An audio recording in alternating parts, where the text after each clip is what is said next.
Part 193. The Pentium Era, South to North. Author, Mei Shi Niang. Chapter 1922. Andy Lau's home is very large, a three-story European-style bungalow with a large yard in front of the door. There is a big locust tree in the yard wall is very high, and the yard door is a stainless steel gate. It can be seen that, this should be a well-off family, but in this village, there are basically houses like this, but the shapes of the houses are different. Lu Dihua directed the driver to drive the car into the courtyard and stop. When their car drove into the courtyard gate, there were more than a dozen people.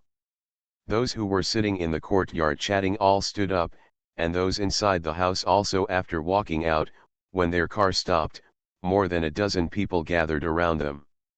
Zhang Xiangbei and Xiao Wu got off the car, and Lu Dihua introduced them one by one. Among these dozen people, there were Lu Dihua's grandfather and grandmother, father and mother, as well as his sister who is in high school and his sister who is already married. She came back to help today. There are three other people, the director and accountant of their cooperative, and one is the village party secretary. Zhang Xiangbei and Xiao Wu shook hands and said hello to them one by one. After the crowd dispersed, Zhang Xiangbei and Xiao Wu were startled. They saw a large round table in the yard, with a 1-meter-long pig lying on the table. They had seen this pig before, and it was called Dongguo Quan. Pig. The two stainless steel basins next to the pigs contained pig offal braised with the pigs. There was also a large plate of cucumbers, a large plate of salted edamame, and half a basin of Laohakao white clams on the table. It seems that there is going to be a Dongguo whole pig banquet today. Not far from the table, there was a white freezer with the power strip connected to it and working.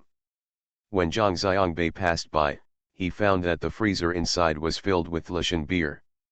Andy Lau's father invited everyone to sit down.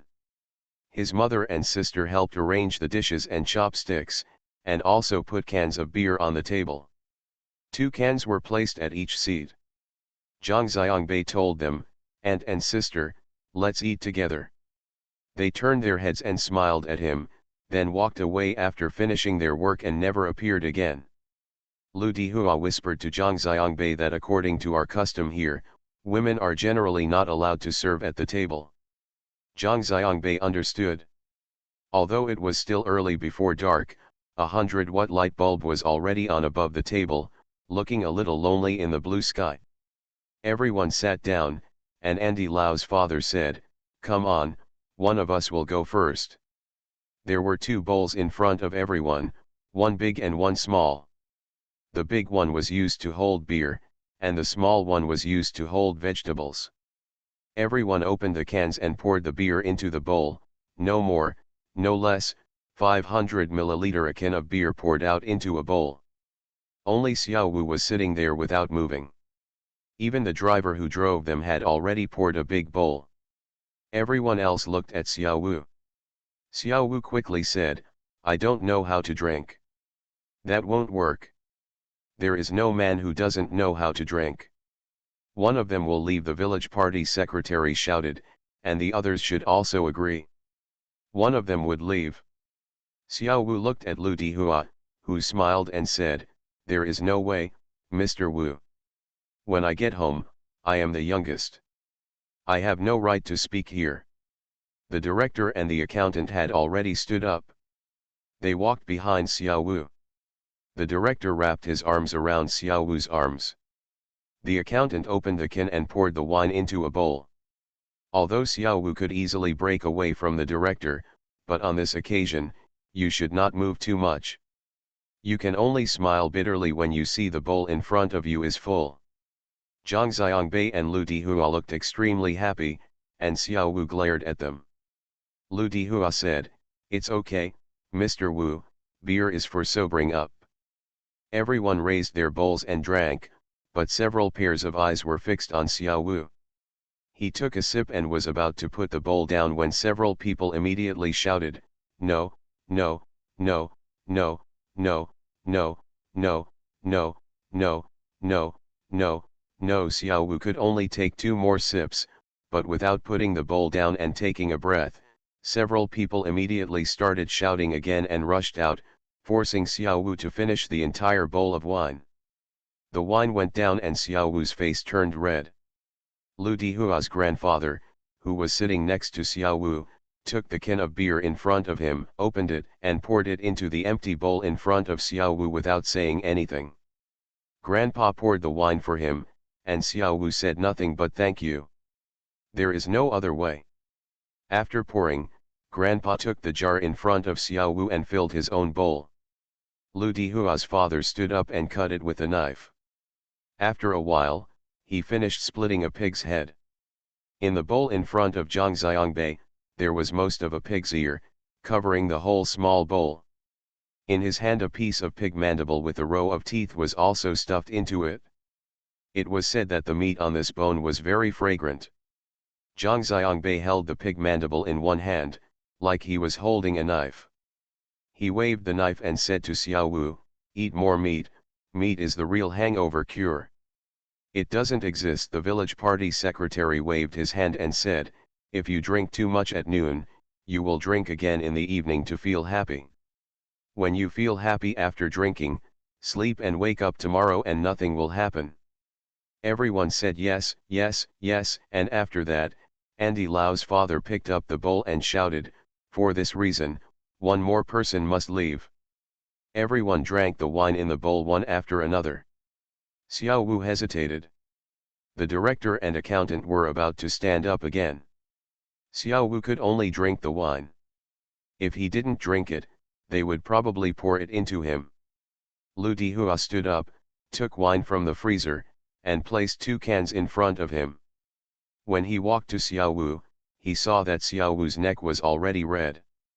Lu Dihua looked at his father and director and said, "Mr. Wu, he is really you don't know how to drink, or should you reduce your intake?" Several people screamed, including the driver who sent them here.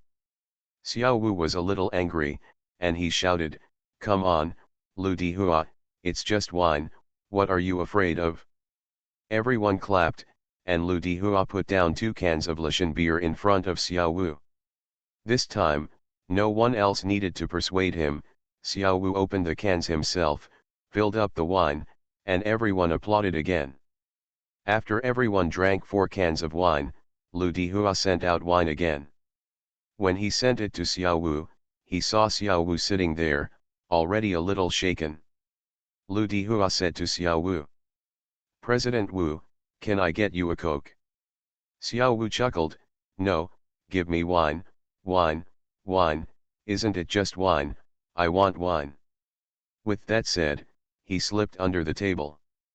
Zhang Xiangbei quickly stood up and walked over to help him up with Lu Dihua. Lu Dihua's father turned around and shouted.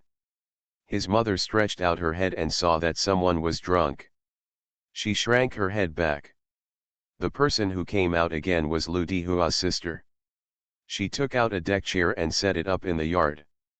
Zhang Xiangbei and Lu Dihua carried Xiao Wu over and asked him to lie down on the recliner. The 2 people returned to the wine table, and the director asked, "Mr. Wu really doesn't know how to drink?" Zhang Xiangbei said, "I really don't know how to drink. I have never seen him drink so much." "That's good. Mr. Wu is a cheerful and good person." The village party secretary said. Zhang Xiangbei was secretly amused. "It turned out that the person you killed was a good person. It seems that I am going to be a bad person today." Xiao Wu was lying there, and they continued to eat and drink here. Everyone respected Zhang Xiangbei one by one, and Zhang Xiangbei responded to them one by one. Each time, the bowl was empty. Zhang Xiangbei looked at it and felt that in this case, he would be at a disadvantage against several of them, so he immediately pulled Lu Dihua into his team and asked him to respect them on behalf of the company, along with his grandfather and father. While drinking, everyone exaggerated about Xiangbei, saying that he has a good drinking capacity. "I have never seen a Zhejiang person with such a good drinking capacity. I drank this wine very happily today." As soon as this round of fighting stopped, the driver jumped up and automatically joined Zhang Xiangbei's team. He picked up the bowl, representing their cooperative, and offered a bowl to the cooperative here. The people here were happy to accept it, but only the director raised it. Bowl, Lu Dihua's father said, the director represents our cooperative, you and the director go. The driver and director left. Lu Dihua's father said that the director was still under the leadership of the secretary. If the director left, the secretary would leave. The driver and the village party secretary left, then the accountant, then grandpa and dad. After finishing the bowl, it was disrespectful to come and go, and the people here responded to the driver one by one, and took away 3 more cans. The driver couldn't stand it anymore and wanted to stop the fight. How could the people here let him go? The driver said, I will drive them back to the city later. The village party secretary waved his hand and said, if you don't want it delivered, I will arrange for someone to deliver it. Then I have to go home later. Come on, the director waved and said, tell me your home address. Just lie down and I'll have someone take you back later. The driver told the director the address and suddenly became bolder. He picked up the bowl and said to Zhang Xiangbei, Mr. Zhang, I'll give you a bowl. Zhang Xiangbei picked up the bowl and touched it with him. Night had fallen. Zhang Xiangbei looked up again at this time. The 100-watt light bulb was no longer lonely, but felt a little lively. It was probably also affected by these drinking people. It was shaking its head in the breeze. Several people started to draw fists. Zhang Xiangbei didn't know how to do it. After watching for a while, Lu Dihua taught him. Zhang Xiangbei learned it immediately and knew the tricks. He joined the battle and actually won more. Losing less, soon, the wine table turned into Zhang Xiangbei alone, fighting their carousel. Even so, he did not drink more wine. The driver was dying and was lying on the table. Andy Lau's father turned around and shouted. This time, Andy Lau's sister came out with a recliner and propped it up next to Xiao Wu. Lu Dihua and the director took the driver to the table. Put it down. Then came Andy Lau's grandfather. He announced that he had drunk too much and quit the battle. He also called into the house. Andy Lau's sister came out with a recliner. His grandfather stood up and walked over, lying down side by side with Xiao Wu and the driver. Down. Zhang Xiangbei looked overjoyed. He didn't know how many deck chairs there were in Lu Dihua's house. In the end, everyone would have to lie down there before the drinking party was over. After drinking so much beer, more and more people had to stand up to urinate, and the frequency became more and more frequent. Everyone was too lazy to go to the bathroom. They stumbled under the locust tree, took out the dick and started shooting randomly. Fortunately, this locust tree, the tree is big enough, otherwise it will be drunk even if it is not watered to death. Zhang Xiangbei also stood up, but he had only done it in the wilderness while driving on national highways in the United States. This place was semi-indoor, and there were so many people. He just couldn't do it. Zhang Xiangbei stood there hesitantly. Lu Dihua knew this and stood up and said, I'll take you there, Mr. Zhang. Lu Dihua took Zhang Xiangbei to his room on the first floor and turned on the lights. Zhang Xiangbei walked into the bathroom and had a refreshing drink. When he came out, he shook the water in his hand and felt that he could drink again. Zhang Xiangbei asked Lu Dihua, how are you? I'm fine, how about you? Zhang Xiangbei said, I'm fine, let's go and knock them all down. Thank you Zhengji, for sitting back and watching the clouds rise and fall, and for the reward of 2 fishes. Thank you Zhengji, Wei Lanqing, Piao Ling Yi May Fly, Leisure, W Yuan Lei I is UW, CYTYP, Robin Granite, Water Chestnut in the Lake, Humor Tribe, Heartless, Wahaji, Wayo, Traveling Traveler Ye Buzan, On the Road Tien Tien, Heavy Hammer Shake, Shuyo Scooter, LCS 0001, Changsha Hughes Hung, Zipanjiang 1, Purple Ha, Lself, Fish Eating Brother, Fangzai Logo, King Jingguavai 2012, Dong Long Dong, Tao Nanshan Wen, It's Really Annoying, Cloths Thread, Romantic Cherry Blossoms, Flipping Through Books. Frequently, book friends 201910091144344217, 201701052133115338, 1302211840471110, 202004162146453533, 201809062232204934, 2018082412465441 monthly pass. Thanks for all the votes and reading. I wish you all good health. The Pentium Era, South to North. Author, Mei-Shi Niang. Chapter 1923. The accountant couldn't hold it anymore, and Andy Lau's father turned around and shouted. This time, Andy Lau's mother took his younger sister and his older sister, each carrying a folding deck chair under his arm, came out in a mighty manner, and divided the 6 deck chairs into 2 rows. Get out of the way. Zhang Xiangbei looked overjoyed. He didn't expect that Lu Dihua's house really had so many recliners. Zhang Xiangbei asked Lu Dihua, "Does this often happen in your house?"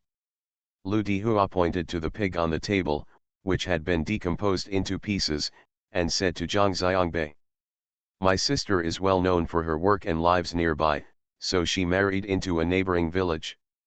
If there is anything going on in the cooperative or the village and they need to treat guests or host the leaders, they will treat them at my house and ask my sister to come and help.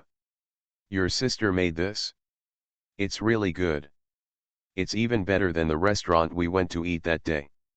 Zhang Xiangbei said that he finally understood why Andy Lau's sister came to help, and that their family would also buy a commercial freezer to chill beer, which was so exaggerated, especially since they had to prepare so many lounge chairs for reception drunk leaders. "By the way, your sister cooks so well, why don't you open a restaurant?" Zhang Xiangbei asked. "It's too hard to open a restaurant." "I don't want to open it," Lu Dihua said. "My sister usually takes care of the children at home and helps in the vegetable field. Occasionally, she comes to help with this. Mainly because of my father, who has soft ears." As soon as he said it, he called my sister. Lu Dihua said and looked across the way. The 3 people opposite him were not paying attention to their side as they were talking to themselves. The village party secretary stood up and staggered to the foot of the big locust tree. When he stood and took out his penis, he was unsteady and staggered. He quickly supported the trunk of the tree with his right hand and solved the problem with one hand. He stood there, his right hand still not leaving the tree trunk. After a while, he held the big locust tree with his hand and circled step by step. After walking around twice, he stopped and stared blankly at the tree in front of him. After staring for a while, he suddenly staggered back, as if he was about to fall backwards, and then rushed forward with a wow sound. Everything in my stomach was vomited out indiscriminately. Lu Dihua's father and director seemed not to be surprised by this. They didn't even turn their heads to take a look. The 2 of them were talking enthusiastically in the local dialect. The village party secretary finally stopped vomiting. He stood there for a while, and then staggered back. However, he did not go to the wine table, but went directly to the couch and lay down next to the accountant. "Go down." The director turned to look over there, cursed a coward, and then stood up. Zhang Xiangbei and the others thought he was going to the big locust tree, but they didn't expect him to go to the lounge chair. Lu Dihua's father reached out and touched it. Didn't hold him back. The director cackled proudly. The director walked to the 2 rows of lounge chairs, reached out and patted the village party secretary's face. The village party secretary was already drunk and unconscious. The director muttered something, and then patted the accountant's face. The accountant ignored him. He then muttered something, and then he fell down on a recliner next to him.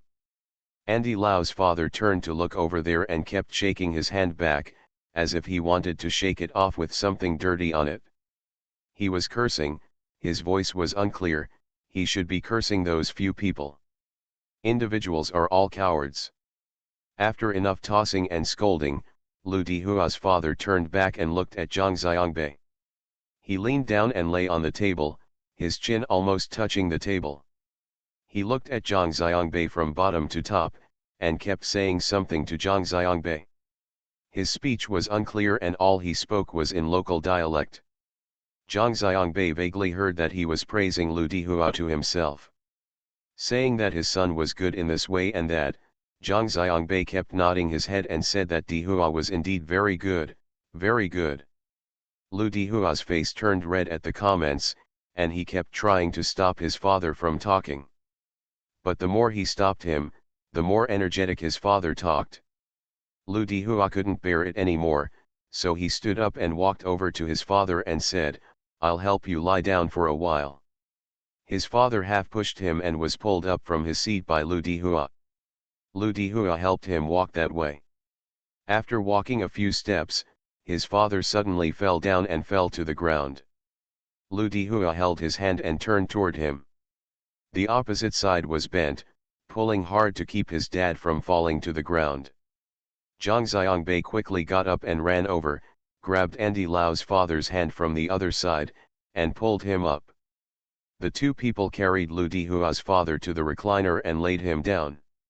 When he came back and sat down, Lu Dihua said with a smile, "You really knocked them all down, Mr. Zhang, you have such a good drinking capacity."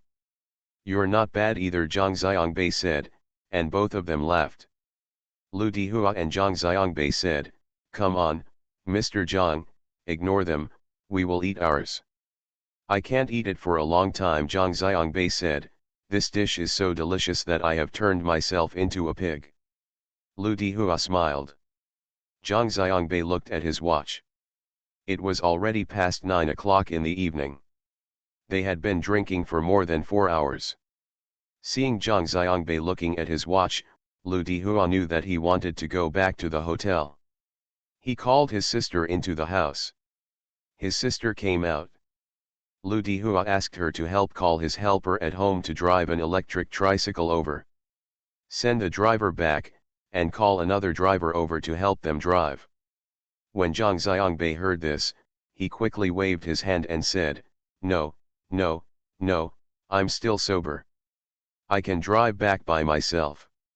In Shaoguang City, there shouldn't be a drunk driving investigation, right? No matter whether you are under investigation for drunk driving or not, you can't drive. The second commander specifically told me before. I told him that you guys are having dinner at my house tonight. The second commander told me to let me take care of it, whether it's you or Mr. Wu. You are not allowed to drive after drinking." Zhang Xiangbei knew that the second commander Lu Dihua was referring to was a second-rate idiot.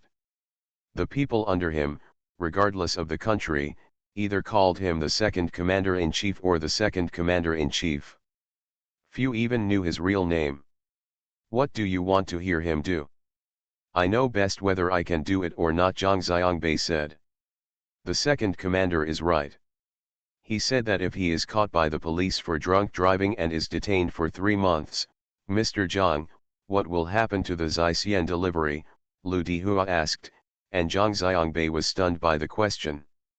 Lu Dihua nodded towards his sister, who smiled and walked out.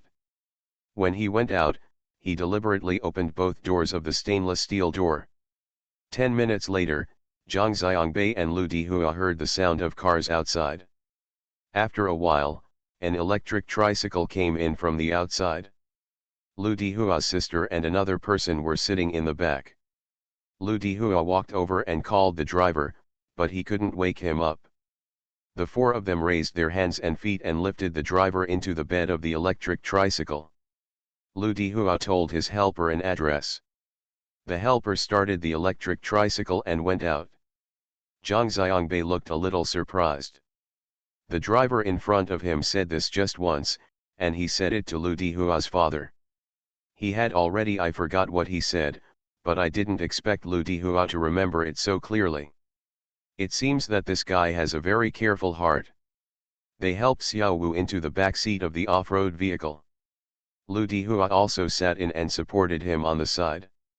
At this time, Lu Dihua's mother and sister also came out of the house. Zhang Xiangbei said goodbye to the three of them and got into the passenger seat. The driver who was called started the car and turned out of Lu Dihua's yard. After meeting, the car left the village and drove towards Shaoguang City. The next morning, Zhang Xiangbei woke up at around 7 o'clock. He still picked up his mobile phone and started video chatting with Xiangnan on WeChat. Xiangnan was sitting in the restaurant of Yongcheng Central Hotel having breakfast. It was raining in Yongcheng today. Xiangnan went to the group very early.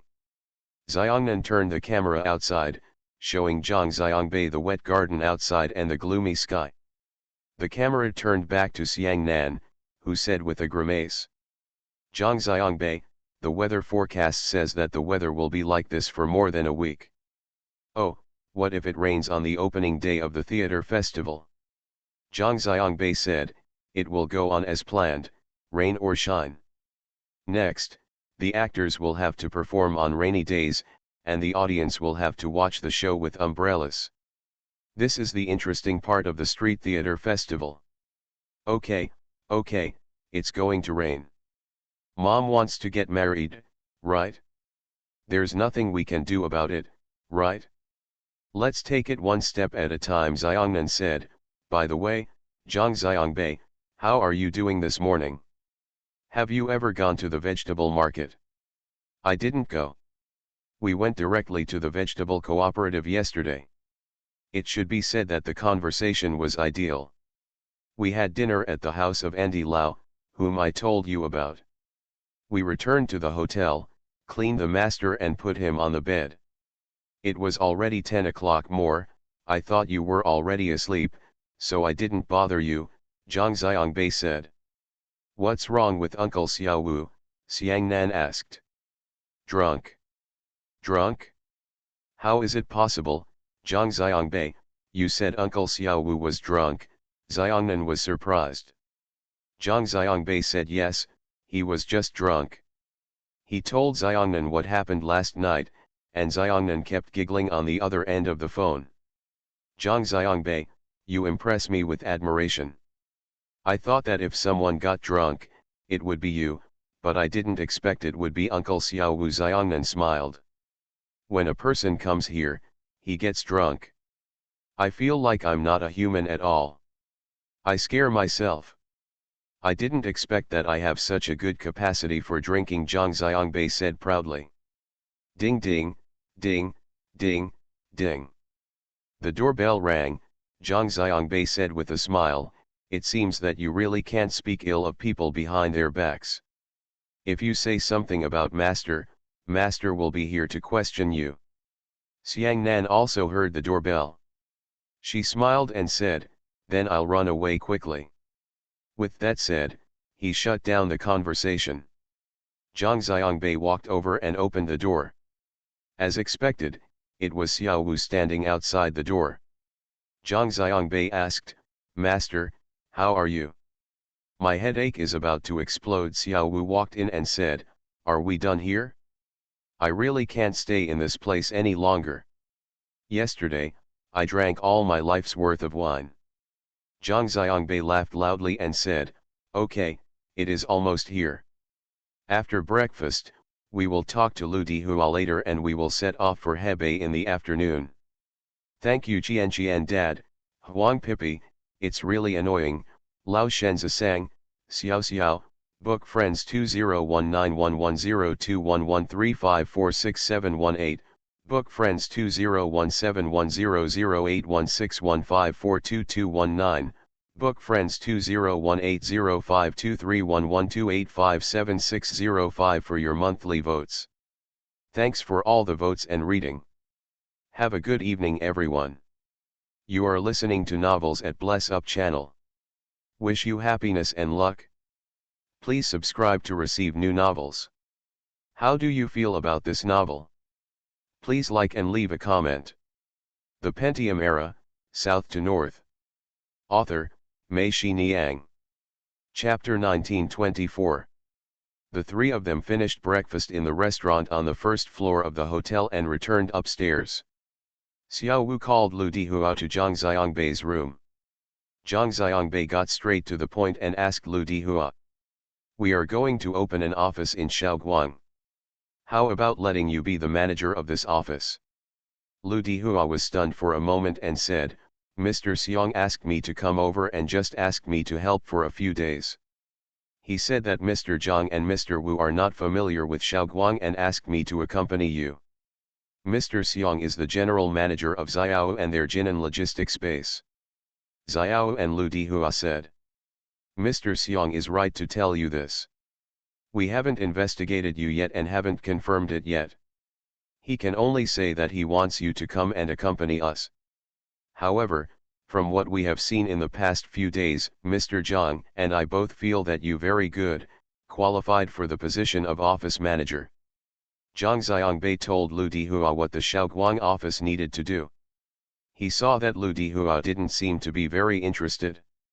He understood and asked, "Don't you want to go back to your hometown so early?"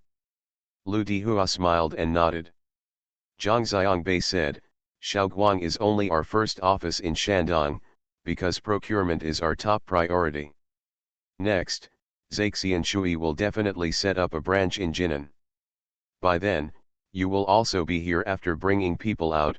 If you still want to go back to Jinan, I promise you, I will transfer you to Jinan, or even to the Hangcheng headquarters. But now, home delivery has just started, and we urgently need to set up an office in Shaoguang to establish our stable supply. I hope you can help me. I will make arrangements with Mr. Xiang. If you come from the logistics base, you will not resign, but will be transferred. Your length of service there will continue to count when you get here, and your salary will be higher than their Xiao Wu," Lu Dihua said. Lu Dihua said softly, "I'm afraid I can't do it well." "We believe you can do a good job," Zhang Xiangbei said. Lu Dihua lowered his head and thought for a while. He raised his head and said to Zhang Xiangbei and Xiao Wu, "Okay, thank you Mr. Zhang and Mr. Wu for trusting me. I will work hard. Okay, let's settle it like this. You can start working immediately after we leave today," Zhang Xiangbei said. "What should I do?" Lu Dihua asked. "You have 4 things to do now. First, find a house nearby to serve as the office of the office. Although we will not purchase in the logistics park, I think it is best for the office to be located in the logistics park nearby. This will help you grasp the market conditions."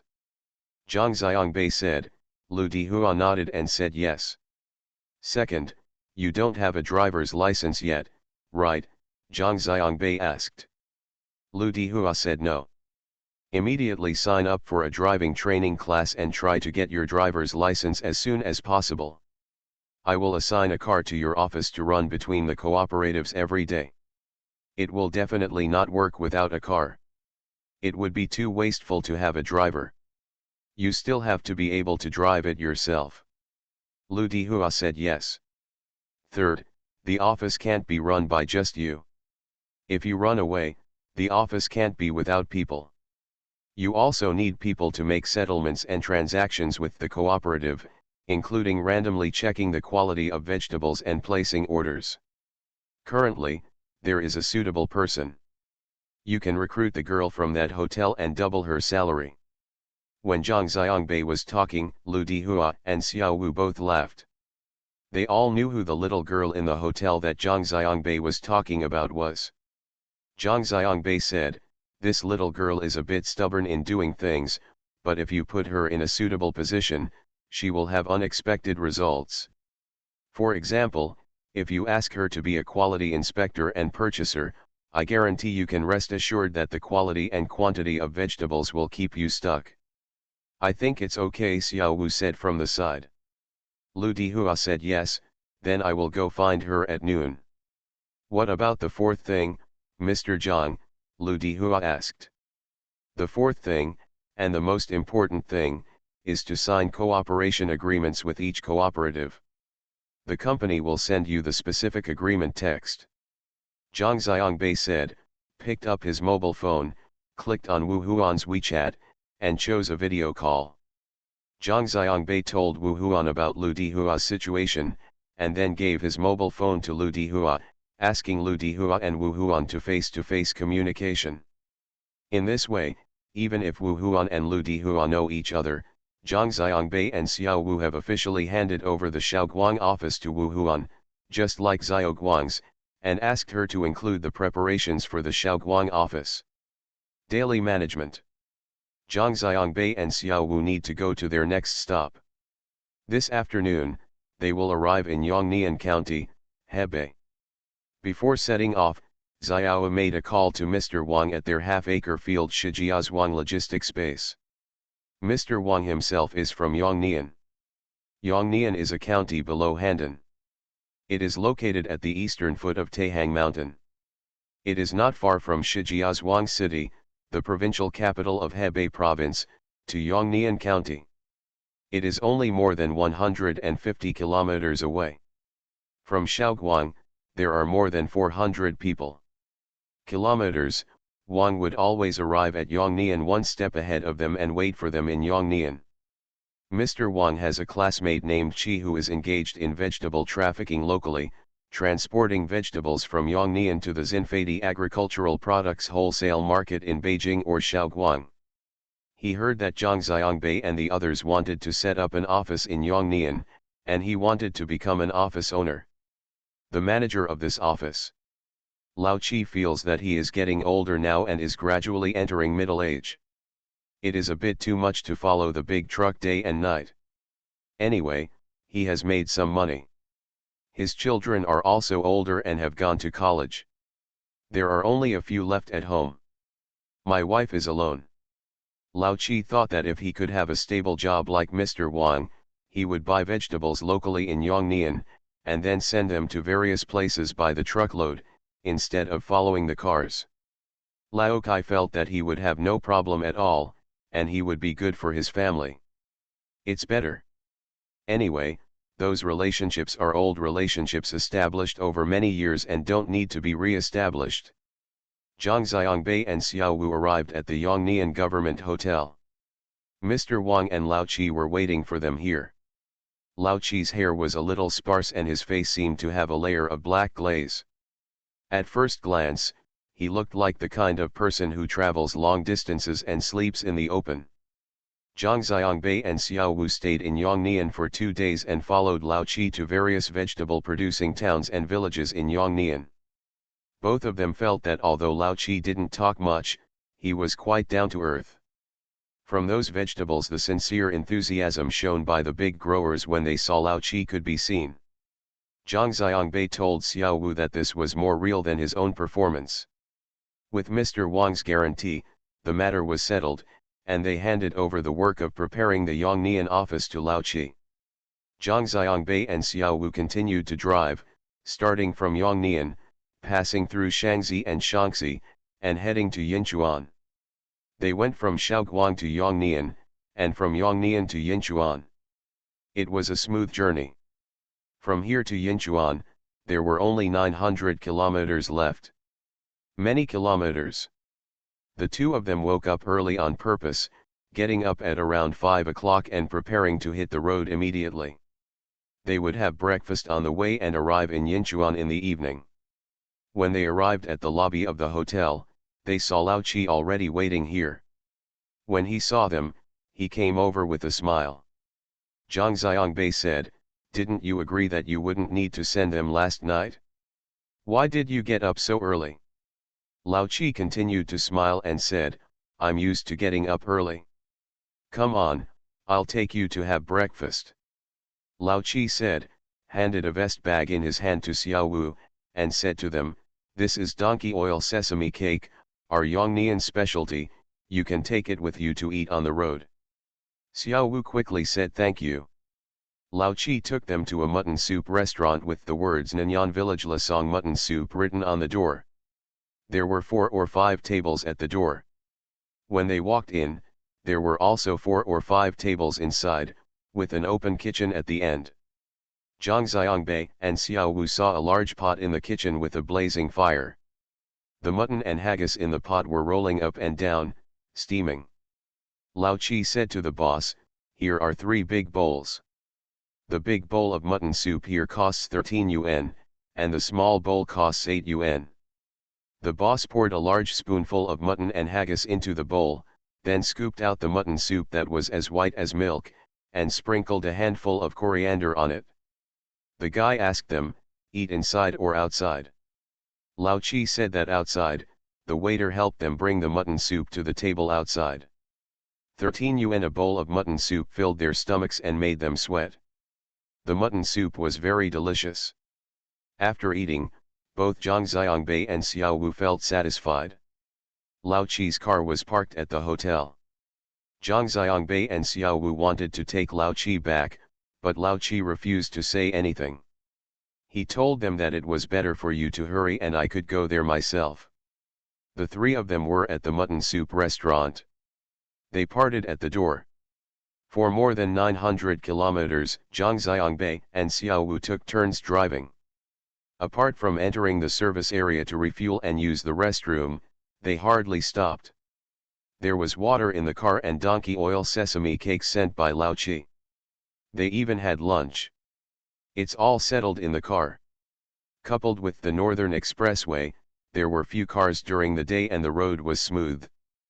By about 3 o'clock in the afternoon, they had arrived in Yinchuan. The room Wu Huan booked for them online was the Kempinski Hotel. The hotel is located in Jinfeng District, where the newly developed Yinchuan Administrative Center is located.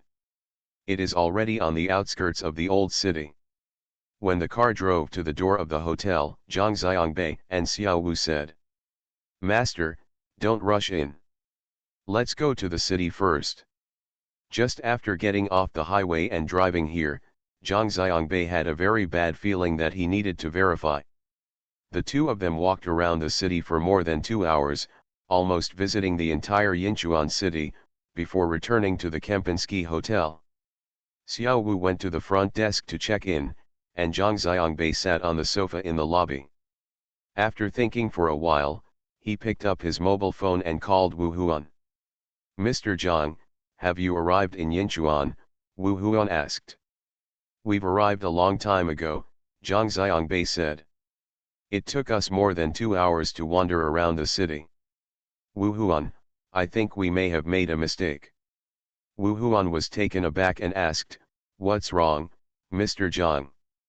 "As for setting up a branch in Yinchuan, the population base and population density here are too low.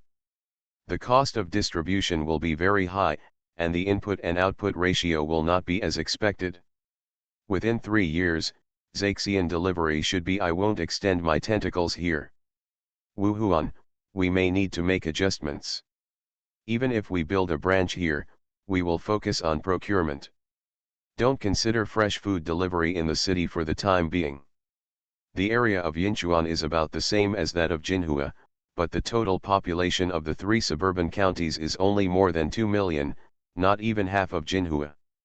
The most important thing is that if these prefecture-level cities in coastal provinces are developed, it can form a network with several big cities, which is very beneficial for their home delivery. As for Yinchuan, even if it is done, it will only become a star hanging in the whole of Ningxia. Outside of Yinchuan, it is impossible to see the whole of Ningxia, and there is a city suitable for the development of the fresh home delivery business, even Yinchuan. It should also be. Let's consider it after cities like Jinhua, Shaoxing, Jianjian, and Wuhu. Okay, Mr. Zhang, let me make adjustments here and contact those applicants. I will not consider the delivery of fresh food in the urban area. If there are any who are willing to just do purchasing, I will notify them to come for interviews. Wu Huan and Zhang Xiangbei explain. Zhang Xiangbei agreed to let them come after 8:30 tomorrow morning and have interviews all day tomorrow. Xiao Wu came over and Zhang Xiangbei reached out to him. Xiao Wu gave Zhang Xiangbei the room card. Zhang Xiangbei looked at it and said to Wu Huan, "Tell them to come to room 1201 in the Kempinski. Thank you Hu Hu for the reward of 2 fishes.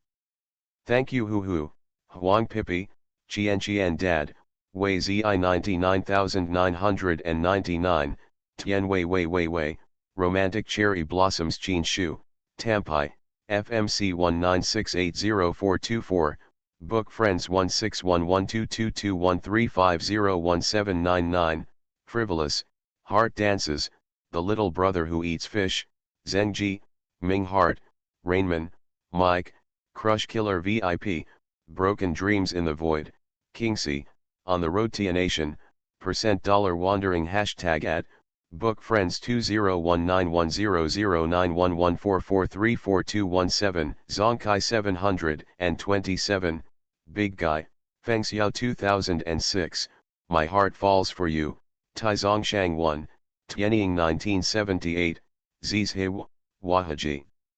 Monthly tickets for professional season formal wear. Thanks for all the votes and reading. I wish you all good health. The Pentium Era, South to North. Author, Mei Xiniang. Chapter 1925. While Zhang Xiangbei and Xiao Wu were running outside, personnel from the purchasing departments of Zaixian Delivery from all over the country were being recruited one after another. Their workshop and warehouse in the logistics space had not yet been renovated, so Wu Huan and the others temporarily worked with Ban Mutian Logistics. At the base, the original staff were crowded into one building, and the second-hand goods made room for the Zaixian delivery in the three bases of Hangzhou, Shanghai, and Nanjing. Thanks to Zhang Xiangbei's reminder, when Wu Huan and the others recruit people, they give priority to the major farmers' markets in the three cities to recruit market merchants and employees. After these people came in, Wu Huan realized that it turned out that there was really a specialization in the industry. Don't look at the vegetable selling business, which seems to have little technical content, but if you are not a professional, you will not even be able to touch many things. The biggest commodity in Zaixian Shui, in addition to vegetables, is meat, especially pork. As for pork, if it weren't for the recruitment of a few people who used to sell meat at farmers' markets, Wu Huan would really not be able to figure out how he would eat it every day. Where does the meat come from and how many links it goes through? Pork is a commodity strictly controlled by the state. Pork slaughtered privately is not allowed to flow to the market, nor is cross-regional trading of fresh meat allowed. All that can be transferred across regions is chilled meat. The fresh pork sold in farmers' markets all over the country comes from the local pork wholesale trading market. Although there are large and small pork wholesale trading markets everywhere, the wholesale trading market itself does not produce pork. The white-striped pigs traded in the market every day, that is, the slaughtered pigs are sent from the local slaughterhouse. The wholesale trading market only earns transaction fees for each pig. The price of pork has nothing to do with them.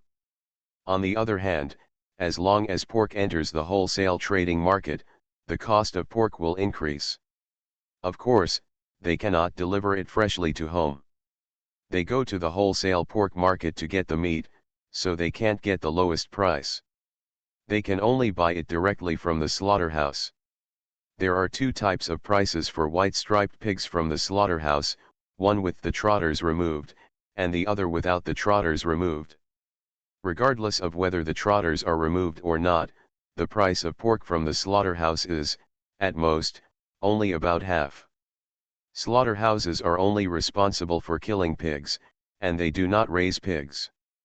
The pigs in Shanghai, Hangchang, and Nanjing are all imported from pig farms in Jiangsu, Anhui, Henan, Jiangxi, Hubei, Hunan, Sichuan and other places. But you can't go directly to pig farms, although their prices are lower. Because as mentioned before, pigs are slaughtered at designated locations. Only after they are slaughtered at the local designated slaughterhouses, after inspection and quarantine, and stamped with inspection and quarantine certification stamps, can fresh pork be allowed to flow into the market. Moreover, because fresh pork is easy to spoiled food is not allowed to be trafficked across regions. Or there is another way, that is, they go to pig farms to purchase pigs, transport them over, and hand them over to designated slaughterhouses for slaughter. This is obviously impossible for them. Therefore, Slaughterhouses in various places have become the real source of Xixian delivery pork. The pork from the slaughterhouse is delivered to their logistics base by cold chain truck between midnight and 3 o'clock every day. In the cold chain workshop at the base, they cut and weigh it according to the consumer's order, and package it with other vegetables. And then transported by cold chain trucks to various communities and delivered to each consumer's fresh keeping cabinet. Because they have achieved a true full cold chain, the pork they deliver from home will be fresher than what consumers can buy at the farmer's market. Vendors in farmers' markets wholesale the white-striped pigs from Guzhuang in Hangzhou or Zijiao International, Zhongyang Road and Shangnongpi in Shanghai, and then bring them to the farmer's market for sale for several or even 10 hours. How do they spend these few or even 10 hours? Is it possible to achieve a true full cold chain? The biggest benefit of the full cold chain is that during the transportation, segmentation, packaging, and distribution process of the full cold chain, the pork reaches a cooling temperature of 0-4 degrees Celsius for 7 hours, which is equivalent to deacidifying the pork and allowing the pork to fresher and better tasting. Zaixianshu has signed cooperation agreements with Yurun Group in Nanjing, Wuifeng Shangxi in Shanghai, and Wuifeng Meat Federation, Zhejiangdayang Animal Husbandry and other units in Hangzhou. These companies are all the largest in the area. Slaughtering companies and meat product supply companies. In addition to pork and other meat products, buyers who originally sold aquatic products, seafood, and poultry at farmers' markets helped Wu Huan and others secure access to aquatic products, seafood, and poultry. This is not enough. If their fresh home delivery platform only sells vegetables, meat products, aquatic products, seafood, and poultry, it is still not enough, and the varieties supplied are still not rich enough. Wu Huan called Zhang Xiangbei and said to him, "We should give full play to our advantages. If you open a supermarket or hypermarket, the more things you sell, the bigger your business premises will be. For us, no, we don't need to add business locations, we just need to add more web pages. Of course, the richer the variety, the better." Zhang Xiangbei agreed with Wu Huan that the richer the varieties, the better. Zhang Xiangbei smiled and said, "But Wu Huan, there is something wrong with your calculation." "What is the problem?" "We are not without costs. The more varieties we operate, the larger the storage space and production space we need." "Huh, our biggest cost is warehousing, so how much is it?" "For the same area, can the rent of a unit be compared with the rent of a business location?" Wu Huan said, "Don't worry, I will find a way to increase the variety without increasing the cost of our expenses." "You misunderstood. I don't care about paying more rent, but I worry about whether we have so much supply," Zhang Xiangbei said. "Let me figure this out." "You should continue to visit your vegetable producing areas," Wu Huan said. Zhang Xiangbei said yes. Wu Huan's first thought was that he needed to add more condiments. When people bought your food, there happened to be no soy sauce at home. Of course, he hoped to add soy sauce when he placed the order, otherwise they would have to buy soy sauce. Or am I missing a pack of salt and need to buy additional salt? When Wu Huan was thinking like this, she called Erhuo and asked Erhuo to send her a list of all the customers who rented warehouses in the 3 logistics bases of half-acre field in Shanghai, Nanjing, and Hangcheng. After a while, the lists from the 3 places came. Wu Huan took the lists and looked at them carefully and compared them. She laughed as she looked at them.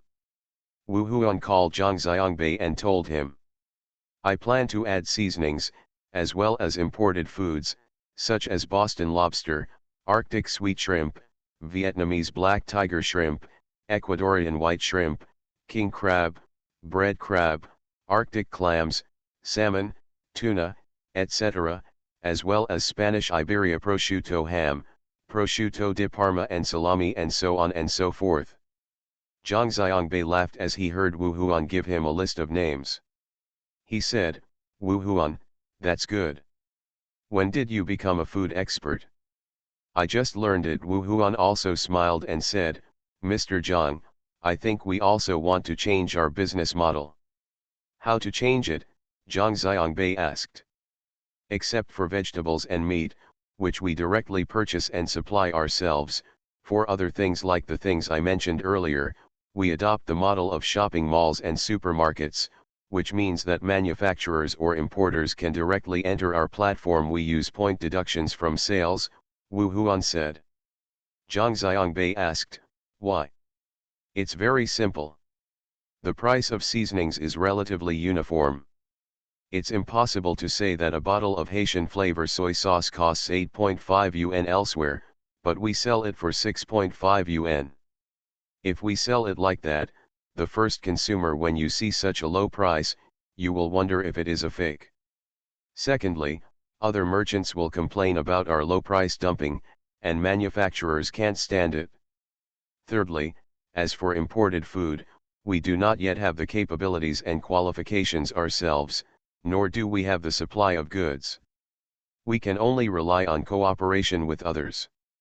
It's already 3 o'clock, is there anything else?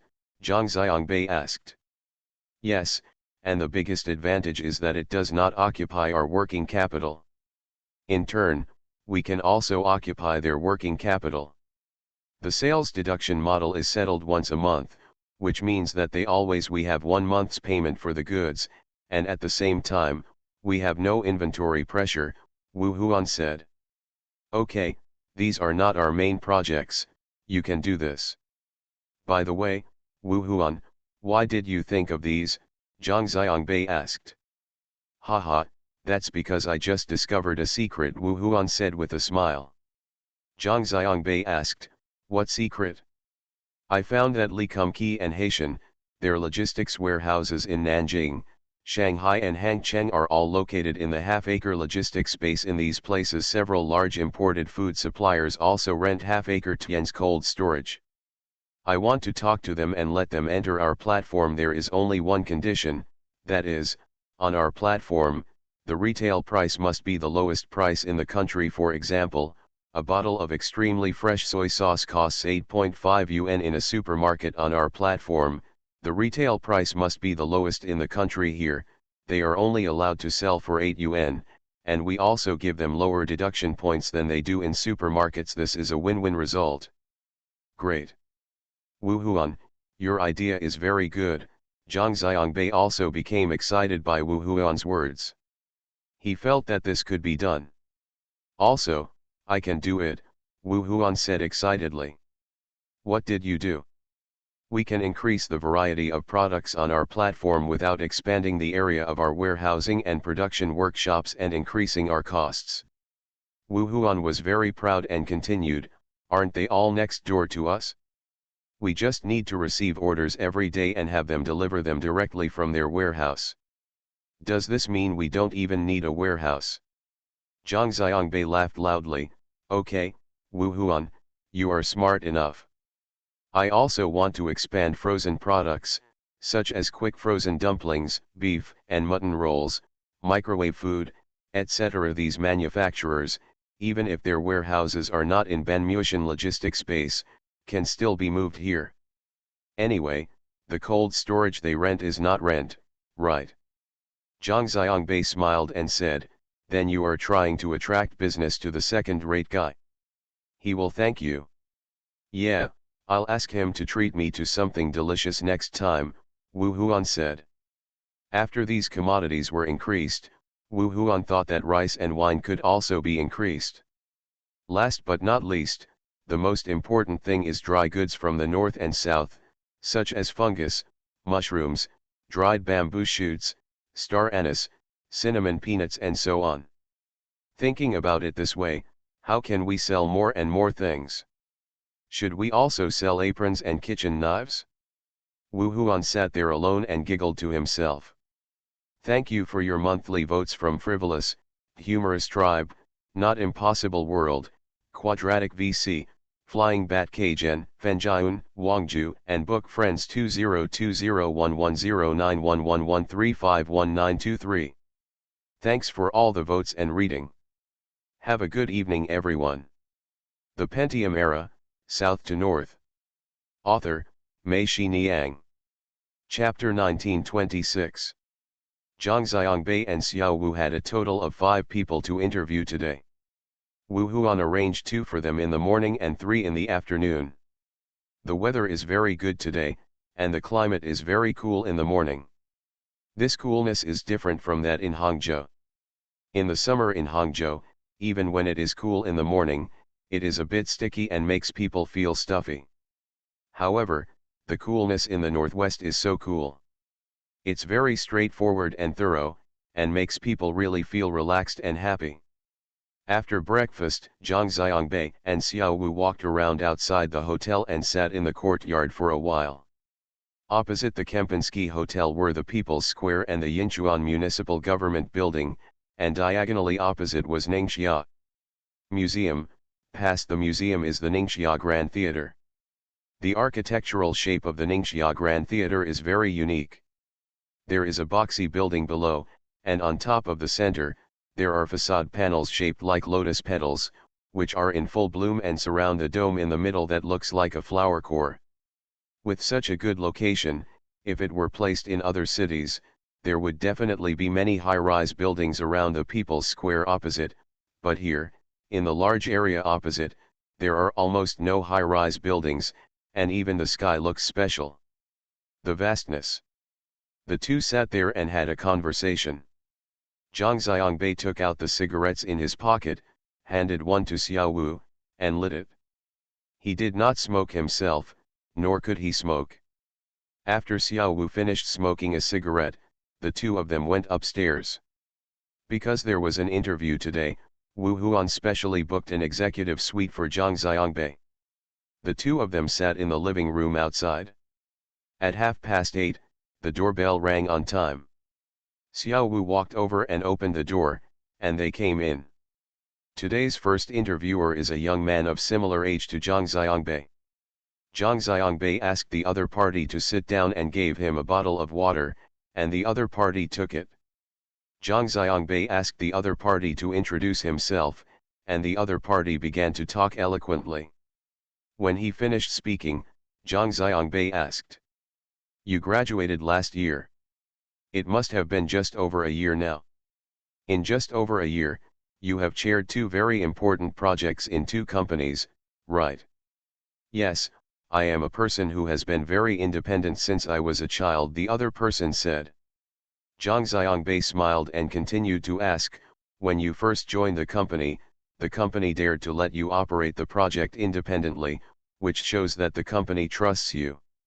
"Yes, the boss of that company really trusts me, but it can also be said that it was my plan and execution ability that impressed him," the other party said confidently.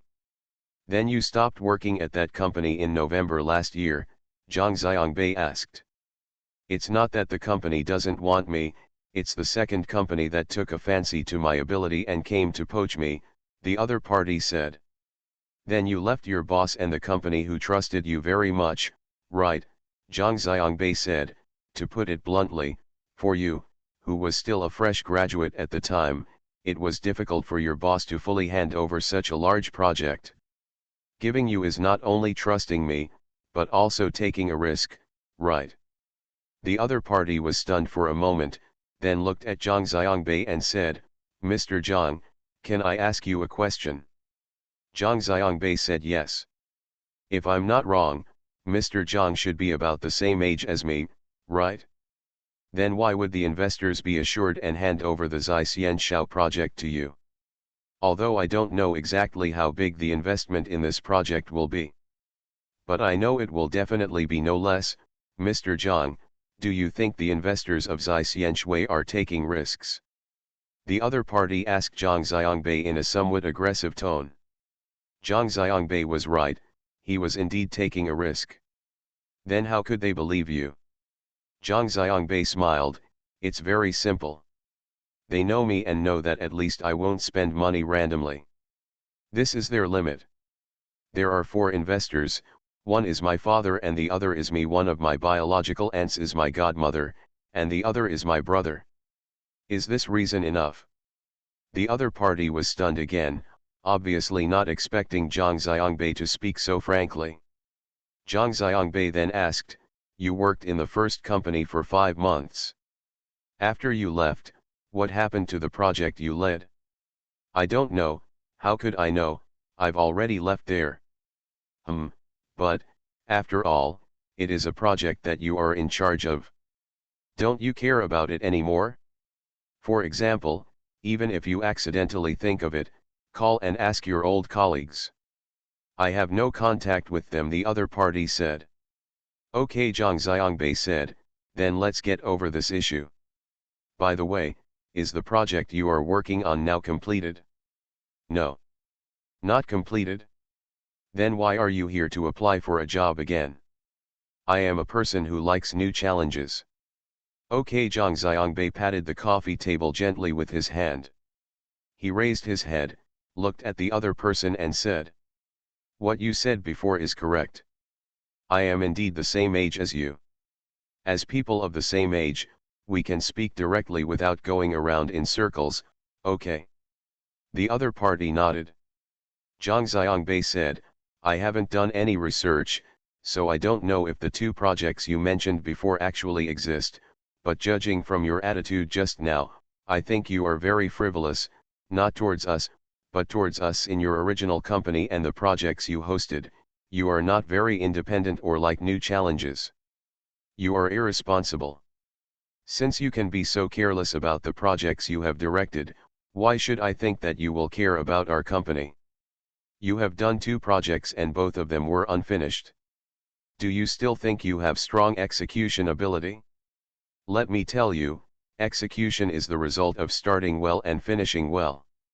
Well, let's stop here today, okay? Thank you.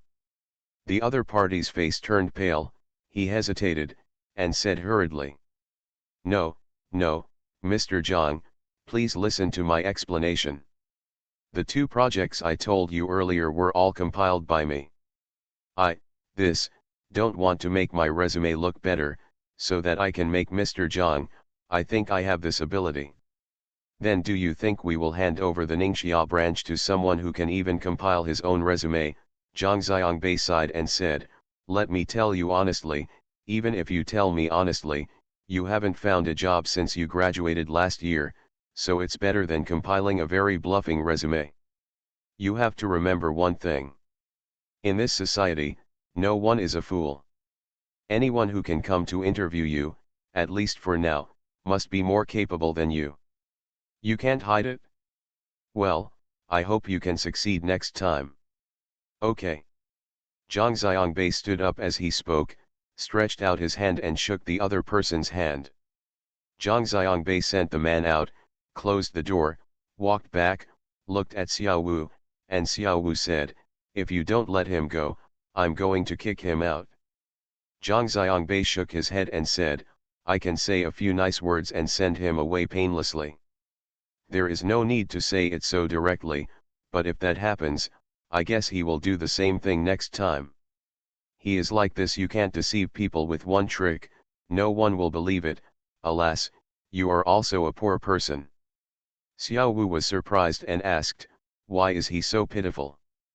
Being so eager to express himself shows that he really wants this job. I estimate that he has been unemployed for a long time. How do you know? I didn't see his leather shoes. Although they were very clean, the sole of the left foot was cracked and stuck with double-sided tape. Whoever goes to an interview would wear a pair of leather shoes with cracked soles if there is no other choice. The shoes were polished carefully. If he speaks honestly, even if he is not capable enough and is not qualified to be a general manager, at least I can give him a job. But now, alas, we are recruiting for procurement, and the procurement is not honest. How dare I still use him? Zhang Xiangbei shook his head again as he spoke, and Xiao Wu patted his shoulder. He felt that his apprentice was good. Unexpectedly, he seemed to be very casual, but he observed people very carefully and was good at observing people. He was not a. Are there qualities that a boss should have? The second person who came for the interview was a young man. Zhang Xiangbei handed him a bottle of water, and the young man took it. Zhang Xiangbei didn't ask anything, but took out an A4 paper and a pen and said to the young man, Please write down your resume. The other party was stunned for a moment and said, when I signed up, I had already submitted my resume to you. I know. Zhang Xiangbei nodded, but I forgot a little bit. I still hope you can write it down. The young man said yes, and he reached out to open the folder he brought. Zhang Xiangbei said, don't copy your original resume, it doesn't matter, I don't care about literary talent, as long as you write down the approximate year and month, such as when you went to which school, when you started working, which company you worked for, and what you did. The main job is just to write these things out. The young man said yes, lowered his head and started writing. He wrote very slowly, stopping and writing, trying hard to think of something. From time to time, he would put his hand under the coffee table and count something with his fingers. Zhang Xiangbei and Xiao Wu looked at him and waited quietly. The young man wrote for more than 10 minutes and finished his resume. He raised his head, looked at Zhang Xiangbei, smiled apologetically, and said, the handwriting is a bit ugly, and I can't even write some words. Zhang Xiangbei said with a smile, it doesn't matter, I'm the same way. It's all caused by computers, mobile phones and input methods. I can write on the keyboard, but when I pick up the pen to write, I can't remember how to write simple words. Yes, that's it, the young man said. Zhang Xiangbei took a look at the resume written by the other party. He opened his laptop, clicked on the folder on the desktop, and then clicked on a file. What appeared on the screen was the resume submitted by the young man online. Zhang Xiangbei turning the computer screen to the young man, and then placing the resume that the young man had just written in front of him, Zhang Xiangbei said, compare these two resumes. In an instant, the young man's neck was already red. Zhang Xiangbei said, then let's do this for today, okay? Okay, the young man said and quickly stood up and ran out of the room. Zhang Xiangbei and Xiao Wu looked at each other and shook their heads. Zhang Xiangbei said, I don't know what's wrong with people nowadays. They copy and paste their resumes online without studying hard. They don't even take the time to memorize the fake ones.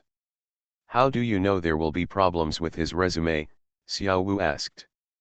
When I watched it yesterday, I thought it was too perfect, Zhang Xiangbei said with a smile. Things that are too perfect make people suspicious. Xiao Wu smiled and said, then if your resume is written, it will be perfect. How is it possible? I went to the United States and studied in high school for 1 more year. I graduated from college 1 year later. Than Fatty Sunday after graduation and returning to China, I was still unemployed for more than a month. Zhang Xiangbei said, his resume is simply too time consuming. They are all interconnected, and with a resume like this, you can tell at a glance that it was put together to make up for the time when it was written. Xiao Wu smiled and nodded, thinking to himself, no wonder he had to pull his fingers just now and did it wrong. Okay, I didn't expect the morning to end so soon. I have gained nothing all morning. I can only see if I will have better luck in the afternoon. Zhang Xiangbei clapped his hands and said to Xiao Wu, Master, there is still some time before lunch, let's go find a vegetable market. Xiao Wu said yes, and the two of them stood up and walked out. Thank you Zhengji for the reward of 2 fishes.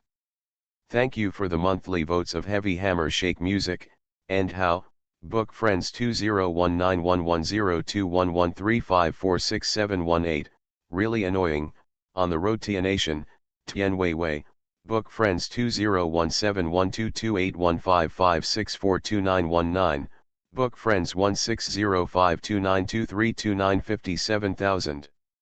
Thanks for all the votes and reading. I wish you all good health.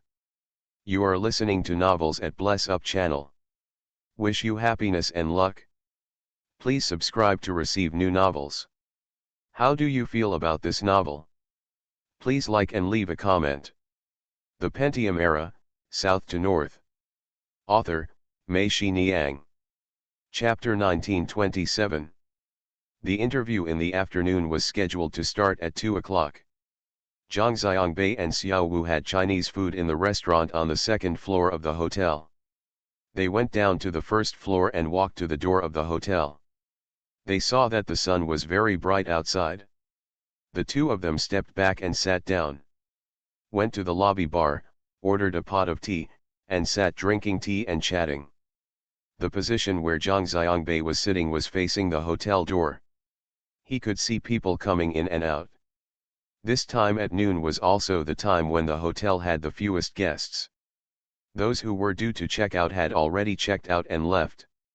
The guests hadn't arrived so early, and the guests who were still staying in the hotel were all taking a nap in their rooms. At about 1 o'clock, Zhang Xiangbei saw a young man in his 20s or 80-year-old walking in. His skin was dark, not ordinary black, but very dark, but he was wearing a white t-shirt and a pair of light pants. Earthy yellow casual pants and a pair of canvas casual shoes. After he walked into the lobby, he checked his watch, walked directly to the sofa and sat down, turned sideways, stared at the front desk at the end of the hall, and after a while, he stood up and walked out. Stood in the shadow of the porch at the entrance, looking out boredly, stood for a while and then walked back, sat down on the sofa, rubbed his face with his hands, and looked at his watch. He leaned back and closed his eyes. The man sitting on the sofa over there is here to apply for a job. Zhang Xiangbei whispered to Xiao Wu.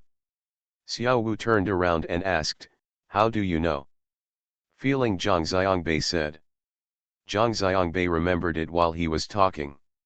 He took out his mobile phone, opened his mailbox, found an attachment from the mailbox, and opened it. It was a registration form. Zhang Xiangbei showed his mobile phone to Xiao Wu. "Look, it's him, Guo Qinglei." Xiao Wu looked at the photo, then turned to look at the person sitting over there. Xiao Wu shook his head and said it didn't look like it. The one in the photo looked like a middle school student, fair and delicate, while the one over there looked like a black man. Zhang Xiangbei laughed, "Who doesn't know how to be beautiful now? Especially when you take a black person in the registration photo, you scare the recruiters and get eliminated in the first round." Xiao Wu thought it made sense and said, "Do you want me to go over and ask?" "No, just follow the procedure," Zhang Xiangbei said. At 1:50, the two of them called the waiter over to sign the bill, then took the elevator upstairs. As soon as they walked into the room and sat down, the doorbell rang. Xiao Wu walked over and opened the door. Standing at the door was indeed the person in front of him upstairs. Xiao Wu turned around and looked at the person he saw next, Zhang Xiangbei, and both of them laughed. Guo Qinglei walked in. He was laughed at by the two of them inexplicably and looked a little embarrassed. Zhang Xiangbei said quickly, "You are Guo Cheng, please come in." "You are Mr. Zhang, so young?" Guo Qinglei asked. Zhang Xiangbei said, "Yes, it's true. We were downstairs just now and saw you. You came early?" Guo Qinglei was right, "I came here by bus. I was afraid of wasting time, so I went out early and came here to wait." Zhang Xiangbei said yes. He went to the refrigerator, brought back a bottle of water, and handed it to Guo Qinglei. Guo Qinglei quickly said, thank you, Mr. Zhang." Zhang Xiangbei felt happy. Fortunately, he gave away 3 bottles of water today and finally heard a thank you. All 3 people sat down, and Zhang Xiangbei asked Guo Cheng to introduce his experience. Guo Cheng said, "My experience is very simple. After graduating from college, I went to a pharmaceutical company and was sent here to collect keels. I have been doing this job for 6 years." "Keel? You came to Ningxia to buy wood? Is there a lot of wood in Ningxia?" Xiao Wu asked. "No, not that keel." Guo Qinglei knew that Xiao Wu had misunderstood and thought it was the light steel keel made of wood or galvanized sheet used to decorate the ceiling. Guo Qinglei said, "The dragon bones I'm talking about are Chinese medicinal materials, which are ancient creatures, such as the skeleton fossils of large animals such as elephants, rhinos, and tridactyls. Zhang Xiangbei and Xiao Wu both nodded and understood. Zhang Xiangbei asked, "What is the use of this dragon bone?" "It has sedative, hypnotic, and anticonvulsant effects. In traditional Chinese medicine, it is used to treat epilepsy, mania, forgetfulness, insomnia, spontaneous sweating, nocturnal emissions, turbid stranguria, vomiting and blood in the stool, metrorrhagia, diarrhea, and prolapse. The ulcer won't close for a long time, etc." Guo Cheng was talking in jargon, but Zhang Xiangbei and the others seemed to understand it, but they knew it was an animal fossil with many uses. Zhang Xiangbei asked, "Are there many keels like this here in Ningxia?" "When I first came here, there were a lot of them. I dug a large area in the sand. When I was lucky, I could collect a trainload of railroad tracks at a time. Now there are less and less. If you can sell these things for money, the more people will dig them up, the more people will buy them. There are so many people there, they have searched everywhere." "Worked for 6 years." Guo Chenglei nodded. "Why do you do this?" Zhang Xiangbei continued to ask. Guo Chenglei said, "When I was in college, I studied traditional Chinese medicine, which was not a good school. In Beis, you must have never heard of Mr. Zhang. From a school like ours, after graduation, the hospital will those who can't get in can only go to a pharmaceutical company, or work as a medical representative in a pharmaceutical factory. I went to a pharmaceutical company, and there were no other positions available, so I was sent here to buy keels. By the way, I'll also send some wolfberry and dodder seeds back. They are both Chinese medicinal materials produced here in Ningxia." Zhang Xiangbei nodded and thought to himself, "This person is honest and what he said is exactly what he filled out on the registration form. There is no modification and there is no need to modify it. How else can such a resume be modified? It seems that even the photo on the registration form is not the result of beauty, but should be a photo taken in college. The face in front of me is the result of the past 6 years, coming and going in the wind and rain on this inland plateau. The result of. After working for 6 years, why don't you want to do it now?" Zhang Xiangbei asked. "One is that there are fewer and fewer keels, and it is becoming more and more difficult to purchase. But on the other hand, there are more and more fake keels. They are all made from current pig bones. The prices are getting cheaper and cheaper. The price is even cheaper than the price we paid for it, so I have no choice but to find a way to change my career," said Guo Cheng. "You have been in Ningxia for 6 years, so you must be very familiar with Ningxia," Xiao Wu asked. "I'm familiar with it. It can be said that I have been to every township and village in the autonomous region. Isn't the person you want to recruit this time a vegetable purchaser? Ningxia is also a vegetable province. I know all the vegetables produced in each place. Chew, if I really search, I can find acquaintances everywhere, so I thought, I am very suitable for this job," Guo Cheng said. Xiao Wu looked at Zhang Xiangbei nodded slightly. Xiao Wu said, "Okay, Xiao Guo, we will notify you tonight if you can be admitted. Please wait for our call, okay?" "Okay." Guo Chenglei nodded, hesitated, and asked, "Mr. Zhang, Mr. Wu, I would like to ask, if I am admitted, when can I go to work?" "I can do it tomorrow," Zhang Xiangbei said. "By the way, can you come out to your pharmaceutical company at any time?" "Okay, for buyers like us, we haven't even signed a labor contract, and the company won't buy insurance for us. They just give us a basic salary of 800 yuan a month. If the medicinal materials are sent back, we will get another. I haven't received my commission for 2 months, Guo Cheng said.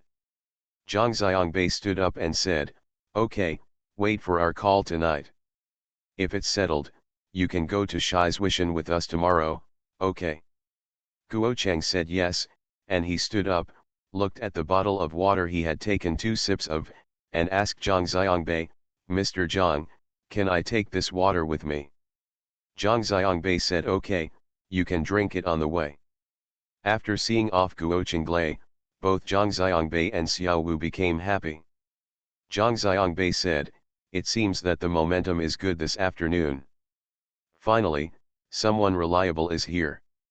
Xiao Wu also said, "I wonder if this person can be the general manager of the branch. It's another matter. If he can be a purchaser, there will be no problem at all. If there is no suitable person, we will set up an office here first."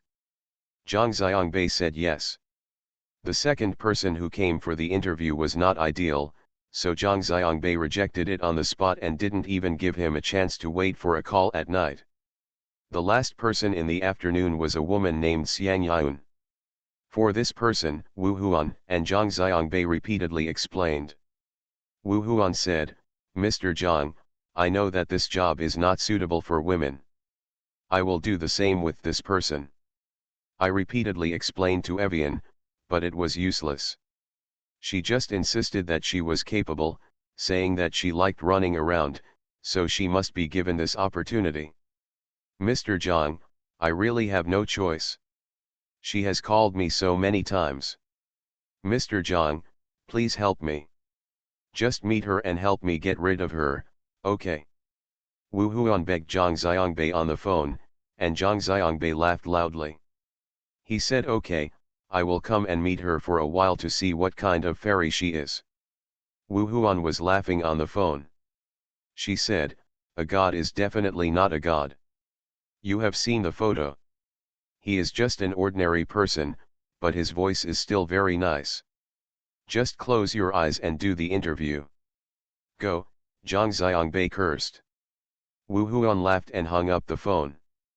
Ding, ding, ding, ding, ding, ding, ding, ding, ding, ding, ding, ding, ding, ding. Zhang Xiangbei knew that it must be Xiang Yun. He walked over and opened the door, but was stunned. He saw a slim girl standing outside the door.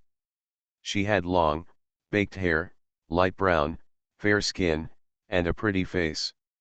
She was wearing a light blue dress with dark flowers from Prada and trousers on her feet. A pair of high heels, Zhang Xiangbei couldn't figure out, they must be some kind of famous brand. "Who are you looking for?" Zhang Xiangbei asked. "Hello, I'm looking for Mr. Zhang and Mr. Wu," the girl said. Zhang Xiangbei said, "My surname is Zhang." The girl's eyebrows jumped and she laughed, "Are you Mr. Zhang? Great, I'm here for an interview. My name is Xiang Yun. Are you Xiang Yun? Let me go, this is too different from what is on the registration form, right?" Zhang Xiangbei was stunned. Xiao Wu had also seen the registration form. He came over and asked, "Are you Xiang Yun? You and the registration form." Xiang Yun chuckled, I'm sorry, the registration form uses my sister's photo. Aren't you going to recruit buyers? I'm just worried that you will think I'm a vase and kick me." Well, they didn't even give me a chance for an interview. Thank you Tianying 1978 and book friends 201901180252243114 for your monthly votes.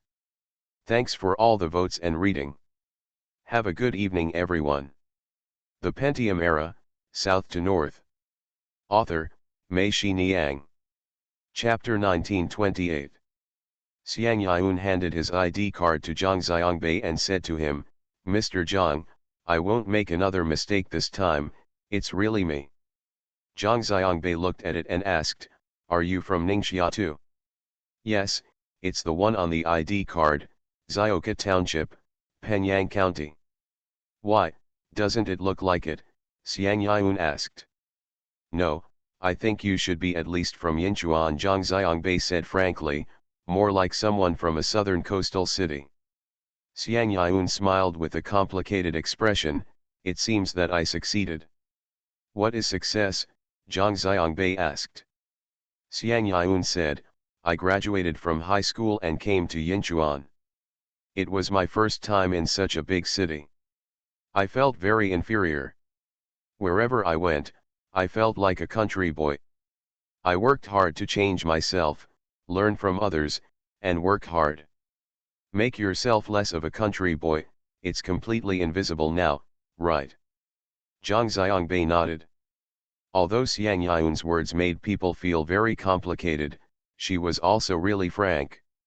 Zhang Xiangbei walked to the refrigerator, took a bottle of water, handed it to Xiang Yun, and said to her, "Please drink water." Xiang Yun quickly stood up, bowed to Zhang Xiangbei, and said thank you. "Let me take the liberty of asking, do you have a job now?" Zhang Xiangbei asked, because Wu Huan asked him to get rid of Xiang Yun, so Zhang Xiangbei didn't even look at her information carefully. "Yes, isn't it on my registration information?" "I'm in a real estate company," Xiang Yun said. "Oh, I remember, are you the sales lady?" Zhang Xiangbei asked. Xiang Yun stared at Zhang Xiangbei and asked, "Mr. Zhang, have you not even read my information?" Zhang Xiangbei blushed and felt a little embarrassed. He said honestly, "I have read it, but I didn't read the content carefully. To be honest, we didn't even think of recruiting women." Hearing what Zhang Xiangbei said, Xiao Wu laughed on the side, and Xiang Yun also laughed. She said, "I understand, did Mr. Wu ask you to meet me and then send me away?" "Yes," Zhang Xiangbei said. "Then you think she can't get rid of me even on the phone?" "After meeting, Mr. Zhang, can you still find a way to get rid of me?" "Impossible." Xiang Yun shook his head. "What I want to do, I will definitely strive for it. At the same time, Mr. Zhang and Wu, please rest assured that I will definitely work hard to do a good job." "Okay, let me answer your first question first. I work in a real estate company as the assistant to the chairman. Mr. Zhang, if you have anything else to ask, just ask." "Assistant to the chairman? Then why are you applying for this position? According to common sense, you should be the one doing the position we are recruiting. Looking at the mountains, you should apply for the assistant to the chairman of the real estate company. Why are you doing the opposite? Are you here?" Zhang Xiangbei asked really curiously. Xiang Yun smiled softly, "It doesn't matter, I've done what you said before, I was here before." "Where?" "This hotel, Kempinski. When I graduated from high school, I failed to pass the college entrance examination.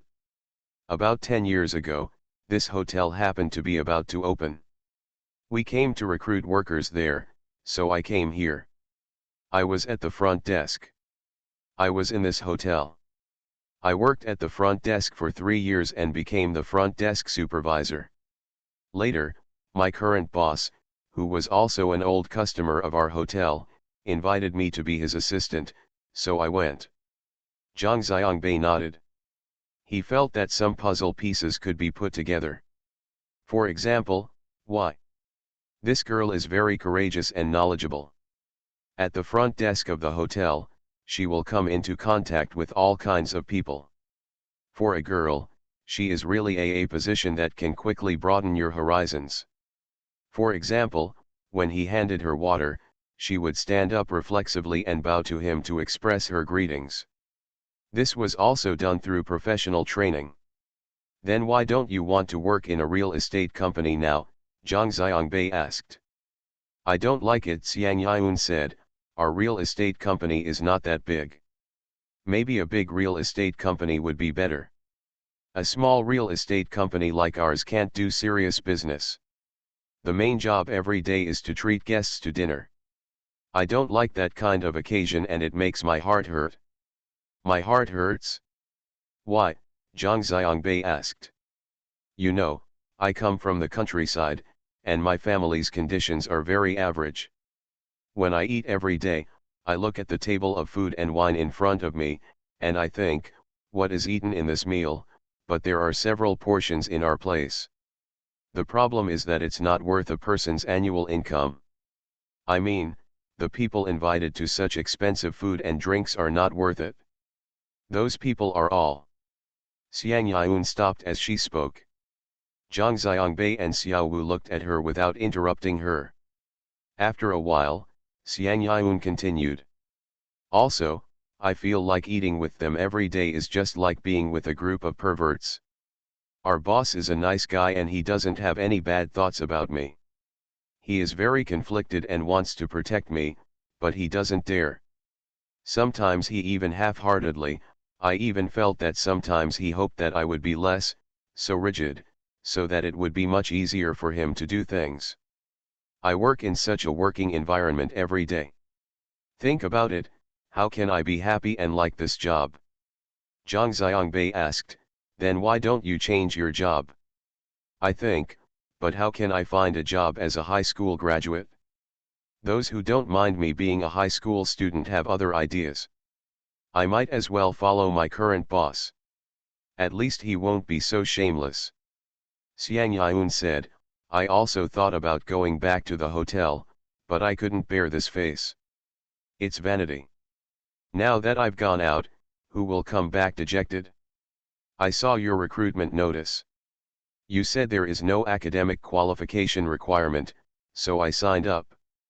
However, we originally planned to set up a branch in Yinchuan to deliver fresh food in the urban area of Yinchuan. At that time, it was indeed open to both men and women. But now, this plan has to be postponed. The Yinchuan branch will only be open for the time being. Responsible for purchasing, which means going to various counties and cities below to contact major vegetable growers, and traveling almost every day, Zhang Xiangbei said. I know, Mr. Wu told me on the phone, what's the point? Isn't it just collecting vegetables? Women can't do this job, Xiang Yun asked. Ms. Zhang still has such a serious patriarchal attitude. Women's thoughts? Zhang Xiangbei couldn't laugh or cry, he said. This is not about collecting food online. It's not that I favor boys over girls. It's determined by the nature of this job. This job not only requires traveling every day, but also goes to the countryside and other people's vegetable fields to check the quality of the vegetables. Weighing and supervising the loading of trucks, often in the early morning or at night. Do you think it is convenient for women at this time and in such a working environment? Is there any inconvenience or working environment? Don't forget that I am from the countryside. I don't want to be too familiar with the countryside. Also, I have sold vegetables before, and now I am collecting vegetables. Collecting vegetables is easier than selling vegetables. It's too much, right? Xiang Yun said. Have you ever sold vegetables before? Zhang Xiangbei looked at Xiang Yun, doubtful. Yes, when I was in high school, my sister was 1 year older than me. We both went to high school in the county middle school and were boarding students. Our family was very poor and we didn't have much money. We bought school supplies and meal tickets, and we also, when I got to high school, my teachers asked me to buy a lot of learning materials, which all cost money. Every time my sister and I came to the county from home, we would carry a load of vegetables into the city. We were afraid that the food would be stale, so we couldn't go to school a day early, so we had to take the earliest bus in the early hours of Monday morning. I took a shuttle bus into the city and sold out the vegetables before going to school. In our county, there was no special farmers market at that time. Everyone sold vegetables on one street. When we arrived in the county, we would choose that street to sell. I was not sensible at that time. In fact, it was just vanity. No, I dare to sell because I am afraid of being embarrassed by my classmates. Every time, my sister is there to sell food. I stand far away. My sister is actually very timid. When someone comes to buy vegetables, they ask her how much the vegetables cost per pound. She stands there, too nervous to say anything. I looked worried, so I had to walk over and help with the business, and then I hid far away. That's it. People sell vegetables and they scream when they see people walking past the stall. Where can anyone sell vegetables like us? As a result, we sell very slowly. When we go to school after the goods are sold out, we are already late. We have to study by ourselves early and morning exercises have passed and everyone is in the first class. I walked into the classroom and was immediately kicked out by the teacher, who asked me to stand in the corridor for punishment.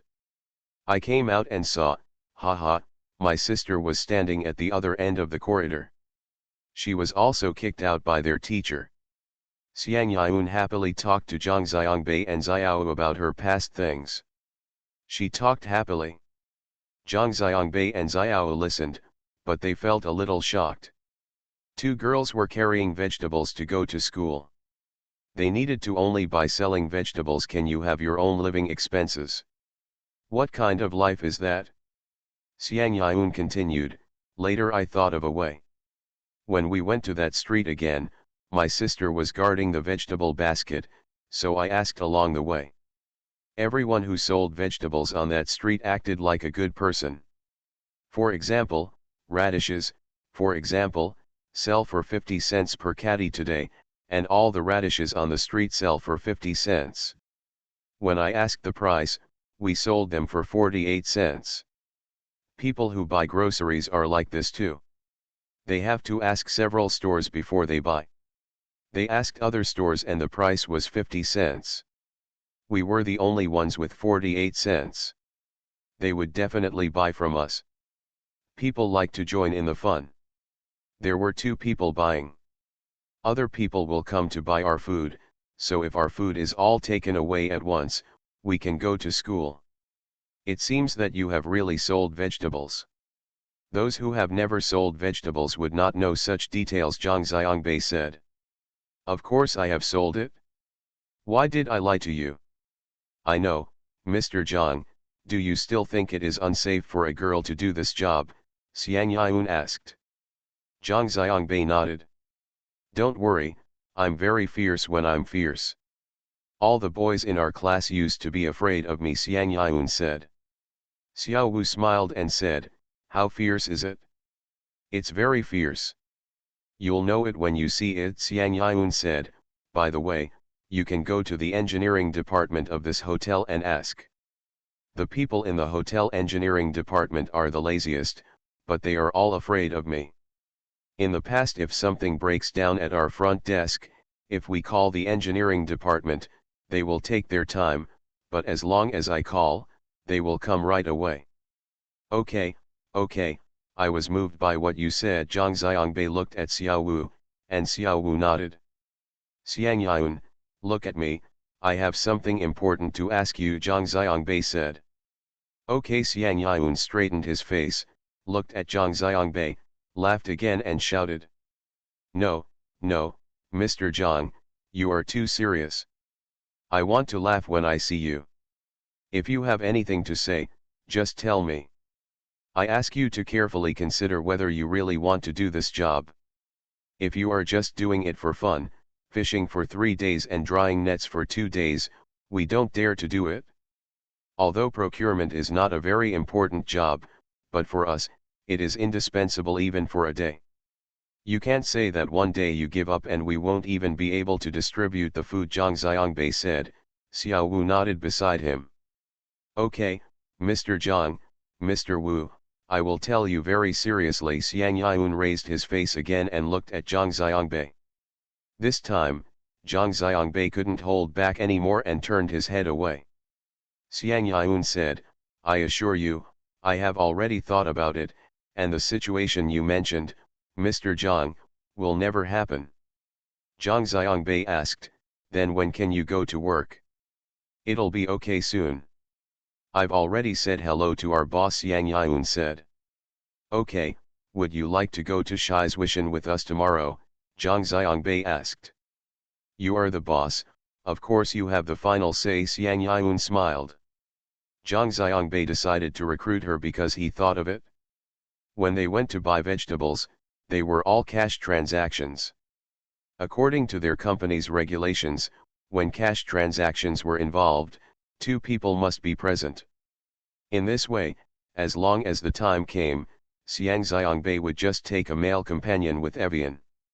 Zhang Xiangbei thought of Guo Qinglei, so he decided on the 2 of them. Thank you, Mark, for the reward of 2 fishes, 1 up and 1 down.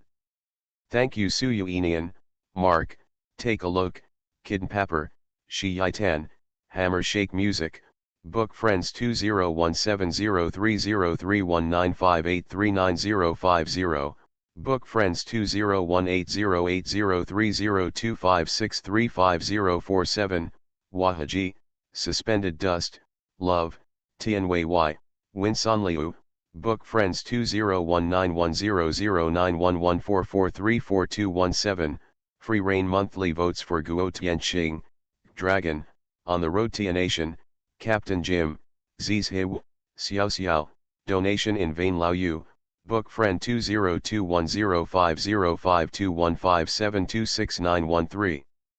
Thanks for all the votes and reading. I wish you all good health. The Pentium Era, South to North. Author, Mei Shi Niang. Chapter 1929. The next day, Zhang Xiangbei, Xiao, Guo Qinglei, and Xiang Yun drove to Pingluo County below Shizuishan City. When Zhang Xiangbei and Xiao Wu went downstairs, they saw Xiang Yun standing at the front desk, chatting with the waiter at the front desk. Guo Qinglei was still sitting on the sofa, leaning sideways, watching Xiang Yun chatting with the waiter. He also unknown to him, this little girl standing at the front desk chatting is already his colleague. Zhang Xiangbei and Xiao Wu saw that Xiang Yun was dressed completely differently today. Her long hair was tied into a ponytail. She was wearing a pair of jeans underneath and a blue plaid cotton and linen shirt on top. It's a pair of canvas sneakers, a straw hat and a backpack in his hand. He is ready to go to the countryside. Zhang Xiangbei and the others will go downstairs for a few days starting from today and will not return to the hotel at night. When Xiang Yun saw them, he asked if they wanted to check out. Zhang Xiangbei said yes. Xiang Yun took the room card from Zhang Xiangbei and Xiao Wu, turned around and said to the front desk clerk, "My boss, help me cancel it." The waiter at the front desk didn't even call the waiter upstairs to inform the waiter upstairs to check the room, but just checked out their room. It seemed that although Xiang Yun had no longer been the supervisor here, his prestige and popularity were still there. Guo Qinglei saw Zhang Xiangbei and the others coming downstairs and came over. Xiao Wu helped them introduce each other. Only then did Guo Qinglei realize that the girl he had been staring at for so long was his new colleague. Naturally, he felt extremely sad. Happy. The four of them walked to the parking lot, and Zhang Xiangbei asked, "Which of you can drive?" Guo Qinglei shook his head and said to Evian, "I can." "Then you drive," Zhang Xiangbei said, saying yes to Evian. Xiao Wu gave the car keys to Xiang Yun and went to the back row to sit with Guo Qinglei. Xiang Evian started the car, left the Kempinski parking lot, and drove towards Pingluo County. Pingluo County is bounded by the Yellow River to the east and Helen Mountain to the west. After climbing over Helen Mountain, you will reach Alza left Banner in Inner Mongolia. Guo Qinglei was very familiar with Pingluo. As soon as the car drove out of the gate of Kempinski and turned onto Pingan Street, he told Zhang Xiangbei and Xiao that there was a state-owned Kinjin farm in Pingluo, where there was a large area of vegetable cultivation. "But we don't have to go." "Why?" Zhang Xiangbei asked. "The vegetable base in Ningxia cannot be compared with Shandong and Henan. The area is not as large as theirs, but the vegetables in Ningxia are of high quality and are very popular in the market. The vegetables produced by the larger vegetable cooperatives in Ningxia are all supplied to the Hong Kong market. The entire Ningxia, there seem to be nearly 50 vegetable bases supplying Hong Kong. The Hong Kong Special Administrative Region has awarded the title of reputable farm to 37 vegetable bases supplying Hong Kong vegetables across the country, of which 10 are in Ningxia alone, and this is the Kinjin farm," Guo Qinglei told them. Zhang Xiangbei and the others have known that Ningxia's vegetables are of good quality, but they did not expect that there are so many vegetable companies supplying Hong Kong vegetables here. It seems that there will be competition in procurement. "Mr. Zhang, I have a suggestion," Guo Cheng said. Zhang Xiangbei said, "Yes, you say." "One advantage of Ningxia is that it has a relatively small population, so there is more arable land per capita. One person seems to have more than 3 acres. So much. Xiao Wu interrupted Guo Chengglei's words. In their hometown, when the land was allocated to households, he and his younger brothers and sisters still had their household registrations at home. Together with his parents, the family of 5 was allocated more than 3 acres of land. There are so many for one person here. Yes, so one advantage here in Ningxia is that there are a lot of family farms. Some of these family farms are the land owned by brothers and sisters in the family. Some go out to work, some stay at home to grow vegetables, and some are from the same village. For those who work and sublease their land, we will contact these family farms. If there are dozens of family farms connected, it will be the same. Zhang Xiangbei thought Guo Chengglei's idea was a good one, and he said yes, we will do as you say. Guo Chenglei told Xiang Yun the address and said we should go here first. The road from Yinchuan to Pingluo County is not far, only more than an hour. At noon, they arrived at the small town where Guo Chenglei came. Zhang Xiangbei and Xiang Yun said, let's find a place to stay first, and go here in the afternoon. Stroll around several family farms nearby. The town is not big, with only one main street. Guo Cheng said, go to the Holiday Inn. The best hotel here is the Holiday Inn on the street. Xiang Yun drove the car to the entrance of the Holiday Inn. This was a 4-story house facing the street. It should have been renovated from the original house of some unit. The hotel's foyer was very small, and the main entrance was the street. Zhang Xiangbei and the others asked for 4 rooms on the 3rd floor, which cost 50 yuan each. Zhang Xiangbei asked the landlady at the cashier, is there a restaurant?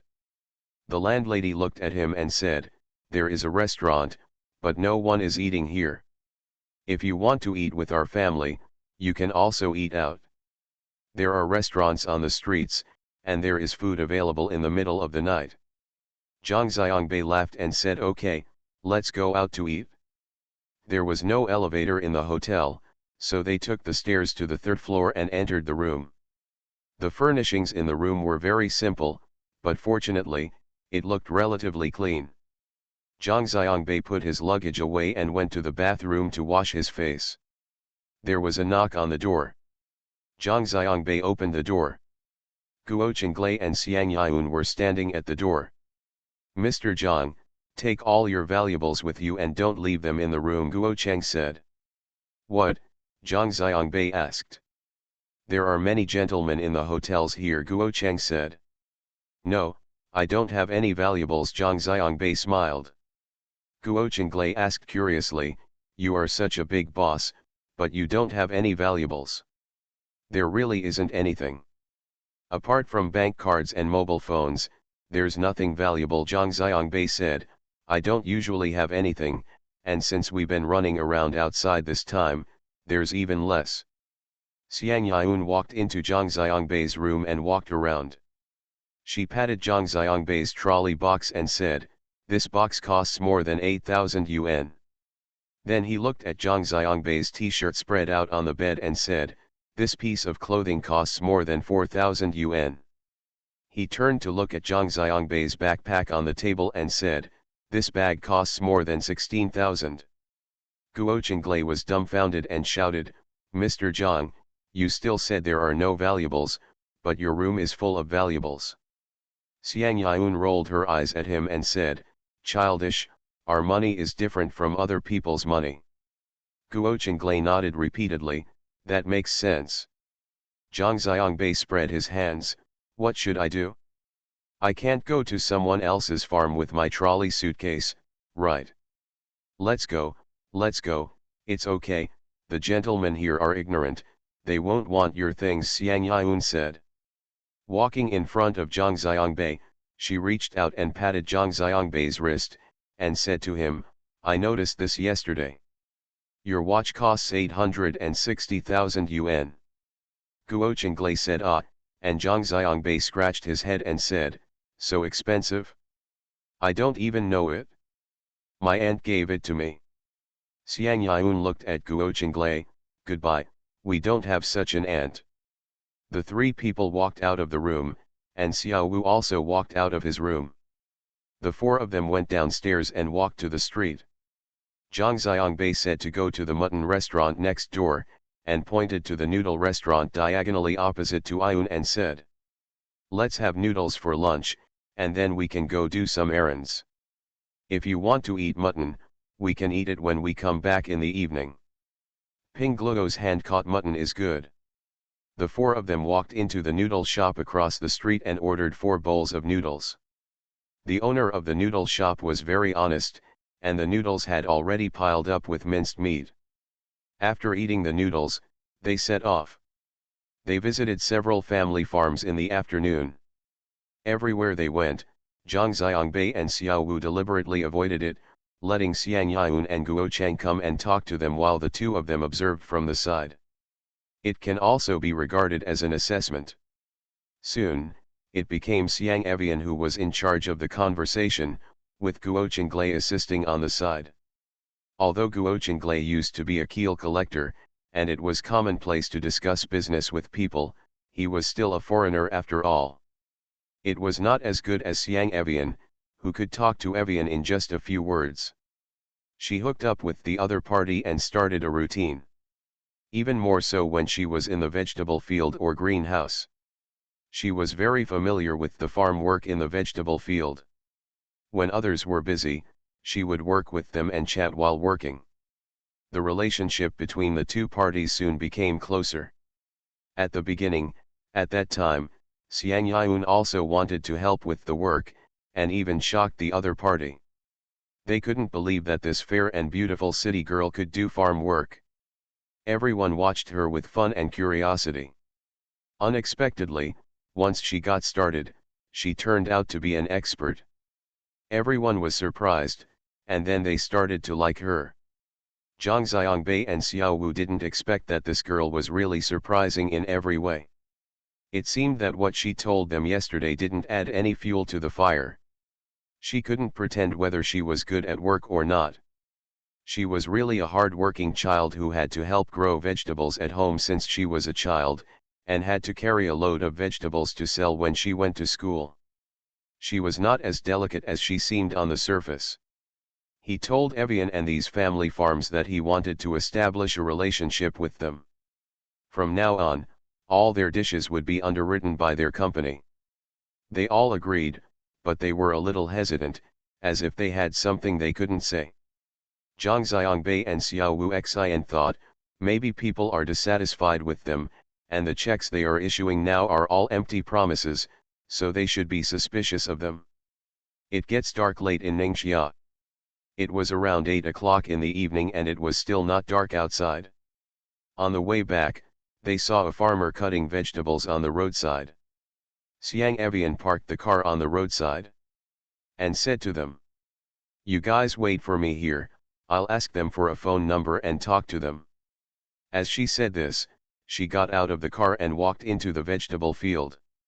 While they were cutting vegetables, she was helping to tie the vegetables into bundles.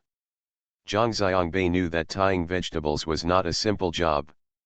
The straws used to tie the vegetables are all tied with slip knots. If they are not tied well, they will fall apart.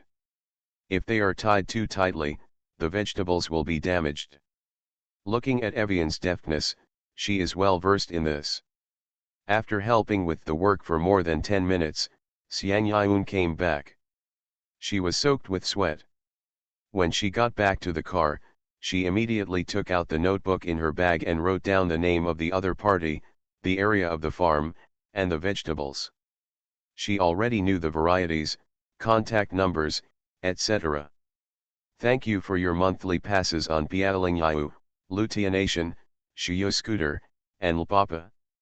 Thanks for all the votes and reading. Have a good evening everyone. You are listening to Novels at Bless Up channel. Wish you happiness and luck. Please subscribe to receive new novels. How do you feel about this novel? Please like and leave a comment. The Pentium Era, South to North.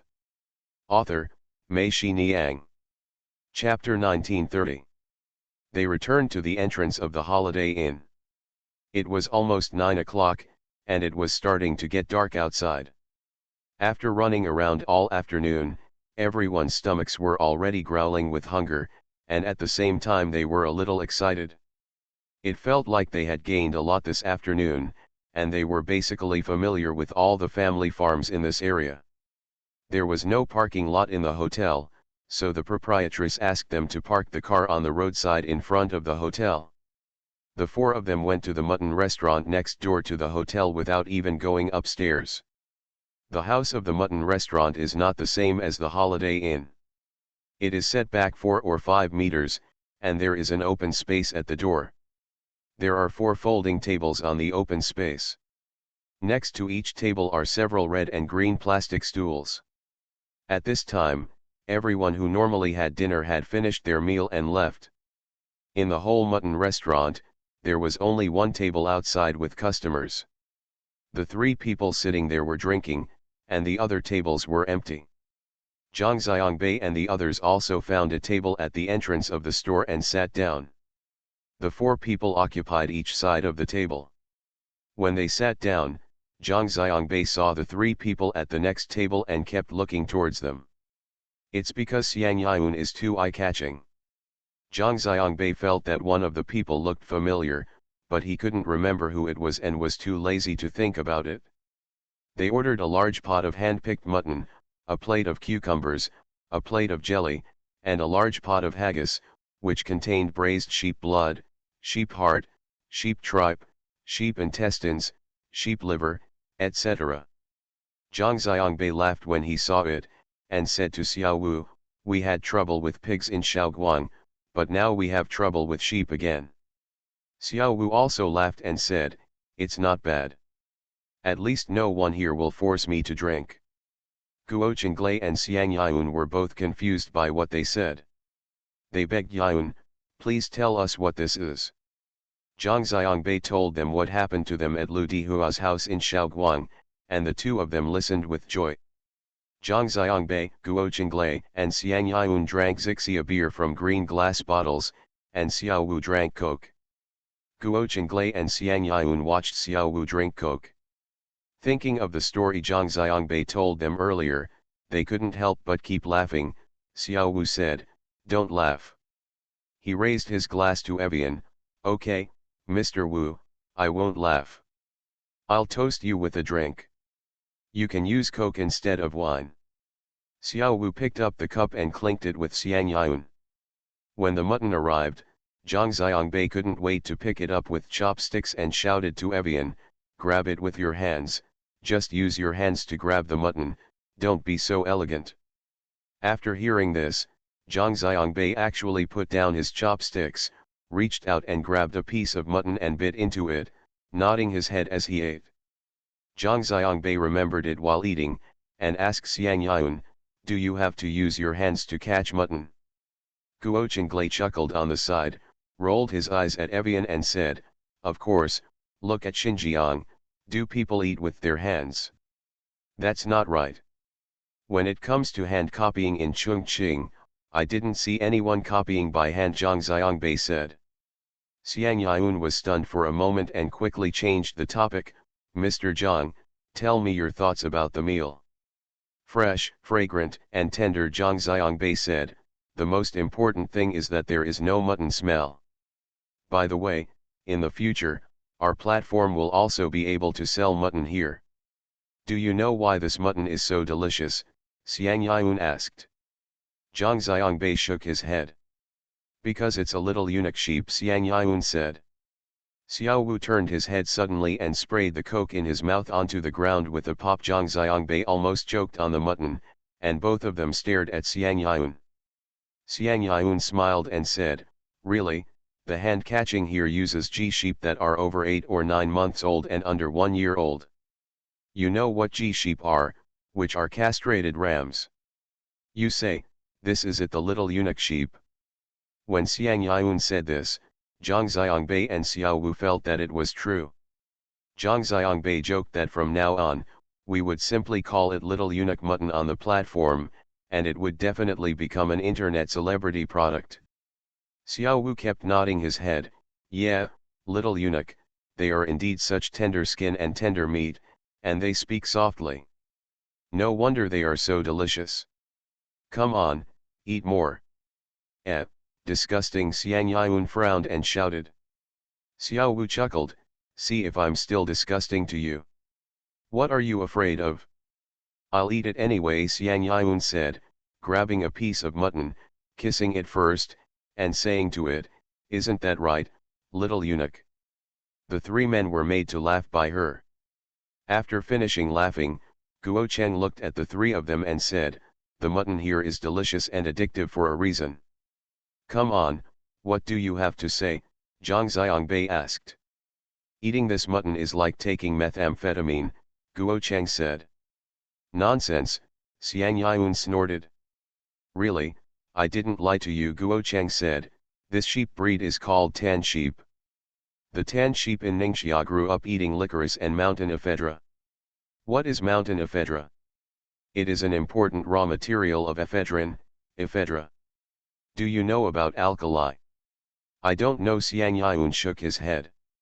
Ephedrine is an adrenergic drug and the main raw material for making methamphetamine, Guo Cheng said.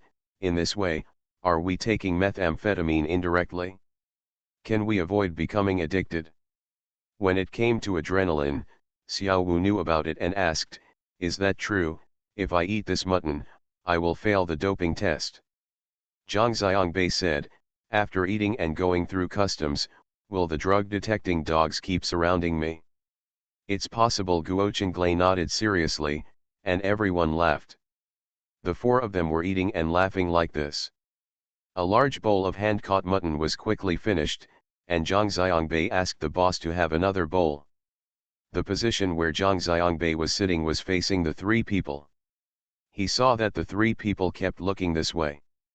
After a while, one of them picked up his mobile phone and made a call. Put the phone back on the table.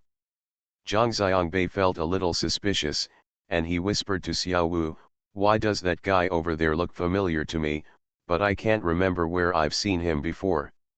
Not only Xiao Wu, but also Xiang Yun and Guo Chenglei turned their heads and looked over. Xiang Yun said.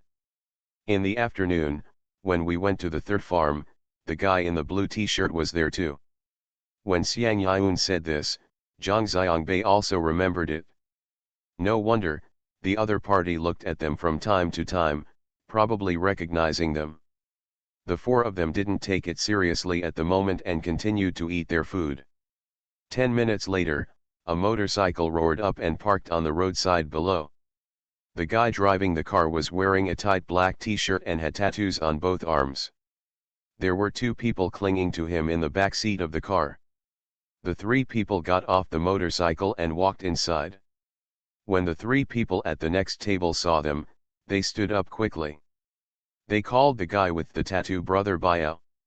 The six people got together, rustled for a while, and then headed towards they came over here. Six people gathered around them.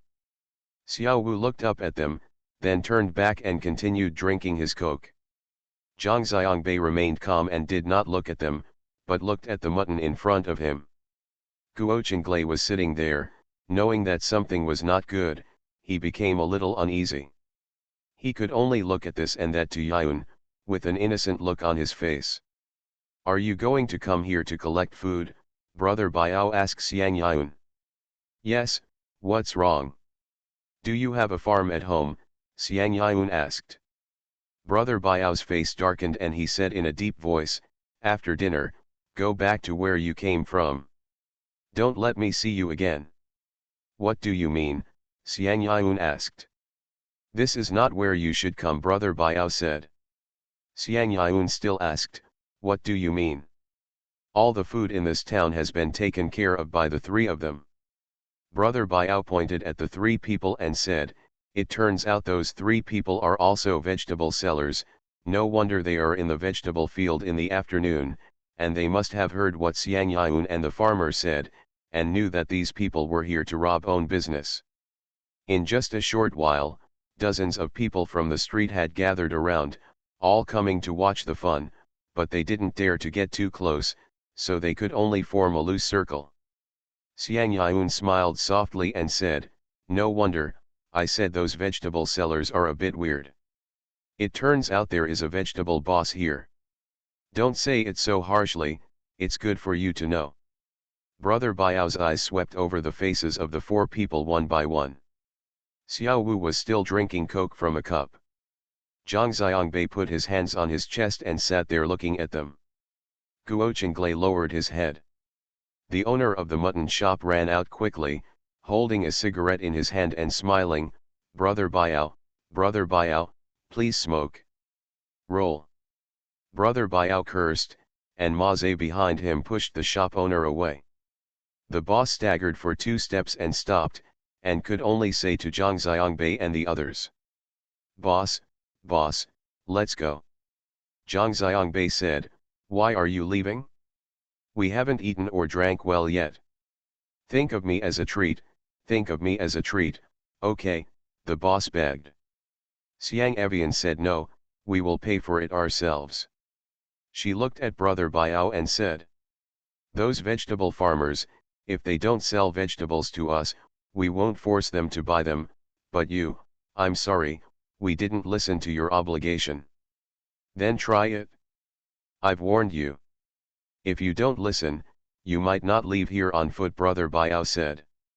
Are you being a hooligan? Okay, Xiang Yun said and stood up, picked up 2 empty wine bottles from the ground, and handed one to Brother Baiao. Come on, let's do it. You smash a bottle at me, and I'll smash a bottle at you. Let's see who falls down first. The onlookers let out a boom. No one expected that this weak-looking girl would do something like this. Brother Baiao was also embarrassed and froze there. He didn't know what to do. No matter how rogue he was, he couldn't do it. A gangster could hit a girl with a wine bottle in public, and if word spread about it, he wouldn't be laughed at. There were more and more people watching, and everyone stood there pointing and talking. The more people watching, the harder it was for Brother Baiao to reach for the bottle. Come on, aren't you very arrogant? Aren't you young and dangerous? Come and smash me. I'll let you smash me first. The more Brother Baiao retreated, the closer Xiang Yun got to him. The 3 vegetable sellers also knew that Brother Baiao couldn't do anything in this situation, so they quickly came up to stop him and said, Okay, Brother Baiao, you have already warned them. Someone came to the rescue, and Brother Baiao also followed the trend. He pointed at Evian with his finger and said, I have said everything that needs to be said. If you don't listen, just wait and see. No need to wait and see, if you want to come now, Xiang Yun said. Brother Baiao pretended not to hear Xiang Yun's words, turned around and left, loudly scolding the onlookers, get away. Everyone quickly made way for them. The 3 of them got on the motorcycle and drove off with a roar. The crowd dispersed, and the 3 vegetable sellers ran away to no one knows where. Xiang Yun sat down angrily and put the wine bottle in his hand on the ground. Zhang Xiangbei looked at her and smiled. That's right. You are really fierce when you are fierce. We have seen that. Xiang Yun also burst into laughter and cursed, a bunch of cowards. You scolded us, Zhang Xiangbei asked. Of course not. It's right to scold them. You are right not to speak. If you do, then you will really start fighting. I'm fine. I can't fight. No matter how gangster you are, you can't hold a bottle with a woman like me, damn it. Are you right? Xiang Yun said. Zhang Xiangbei and Xiao Wu both laughed. Zhang Xiangbei said, yes, you are absolutely right. Guo Chenglei looked at Xiang Yun, a little embarrassed, and asked, aren't you afraid of them? What's there to be afraid of? I've seen this kind of hooligans too many times. We used to block the door to prevent our yellow sand trucks from entering and exiting the construction site, force us to do our earthworks, and hold our workers captive. They are such little hooligans, why am I still afraid of them? Xiang Yun said, these little hooligans are also known to put on airs, and as long as they are stronger than them, they won't even dare to fart. The store owner came over, raised his thumb towards Evian, and asked Evian, "Who are these people?" "You mean Brother Biao? He lives on this street," the boss said. Zhang Xiangbei remembered it and asked the boss, "By the way, did those three guys not buy any of the orders?" The boss sighed and said, "Oh, it's bad luck. No, boss, I'll buy their table together later," Zhang Xiangbei said to the boss. Thank you, boss," the store owner said quickly and nodded to Evian. "You finished well. Thank you Ekin for the reward of 2 fishes. Thank you Ekin, WXD121, XXHHLLL, Tianying 1978, Book Friends 201811301053053944, Little Gatekeeper, Quiet and in Action 2012, Fei Long Zetian, Evergreen Yan Dottie, Love Purple Only, Very Careful 333, Yuingzi, Lazy Cat Can't Afford to Be Early, Reader 1297873834071100656, Book Friend 201712072232111524 Monthly Pass. Thanks for all the votes and reading. I wish you all good health. The Pentium Era, South to North. Author, Mei Xiniang. Chapter 1931. Zhang Xiangbei and the others continued to eat until after 10 o'clock. When they returned to the hotel and parted ways in the corridor, Zhang Xiangbei told Guo Qinglei and Xiang Yun, "Don't go downstairs at night. If you need to go downstairs, just call us and we will go down with you." He was still worried that if these 2 people went downstairs alone, Brother Biao or their minions would come to make trouble. Guo Qinglei made an agreement with Xiang Yun. Zhang Xiangbei and Xiao Wu entered Zhang Xiangbei's room. Xiao Wu said with a smile, "Bai Bei, we found a treasure. It seems that this Xiao Xiang can be put to great use." Zhang Xiangbei nodded and said, "I think so too." From her performance at several family farms in the afternoon to her response during the meal earlier, she can definitely take the lead. On the contrary, compared to Xiang Yun, Guo Qinglei is a bit timid, especially when facing emergencies. "Master, I'm wondering if Xiang Yun can be appointed as the general manager of our Ningxia branch. This place is different from other places. It's definitely not possible to set up separate offices. We still need to set up a branch in Yinchuan and then send people there. Go to various points below, contact family farms, and deliver goods to several places at the same time," Zhang Xiangbei said. Ningxia's main vegetable-producing areas of Shizuishan, Wuzhong, Gaiwan, and Zhongwei are scattered in the east, west, north and south of Yinchuan City. No matter where you go, it is most convenient to go from Yinchuan. It is most suitable for them to set up their branch in Yinchuan. This can also lay the foundation for them to launch fresh food delivery in Yinchuan in the future. Xiao Wu said, "Yes, I also think there is no one more suitable than Xiao Xiang.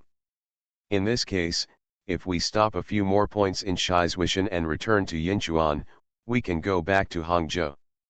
The preparation work here, including the recruitment of personnel for the next branch, can be handed over to Xiang Yun, who also has management experience." Zhang Xiangbei said. Xiao Wu nodded and said yes. Zhang Xiangbei and Xiao Wu still had a lot to do. They returned from Ningxia and stayed briefly in Hangzhou for a few days. Zhang Xiangbei took a look at Wu Huan's progress. He and Xiao Wu would then go to Hangzhou. In the south, go to Yunnan and Guangdong, the 2 major provinces of facility vegetables, and also go to Hainan, the production base of off-season vegetables. For them, after conquering Henan, Hebei, Shandong, and Ningxia, they only conquered half of the country and had their own supply base in the north. After the northern expedition, the southern expedition followed. Zhang Xiangbei's cell phone rang. He looked at it and saw that it was Xiangnan. Zhang Xiangbei quickly picked it up and asked, "Why aren't you asleep yet? I thought you were already asleep." "I just got home and went to the riverside today to watch them set up a stage and install lights at night," Xiang Nan said. "How's it going there?" Very good, Zhang Xiangbei said. Xiao Wu knew who was calling without asking. He smiled and pointed to the door. Zhang Xiangbei nodded. Xiao Wu walked out and closed the door. I just came back and was chatting with Master Zhang Xiangbei, and Xiangnan said. Where's Uncle Xiao Wu? Ask him to answer the phone. When he heard your call, he automatically avoided it, Zhang Xiangbei said with a smile. Do you want me to go to his room and call him? Forget it, Zhang Xiangbei. Have you taken a shower? Xiangnan asked.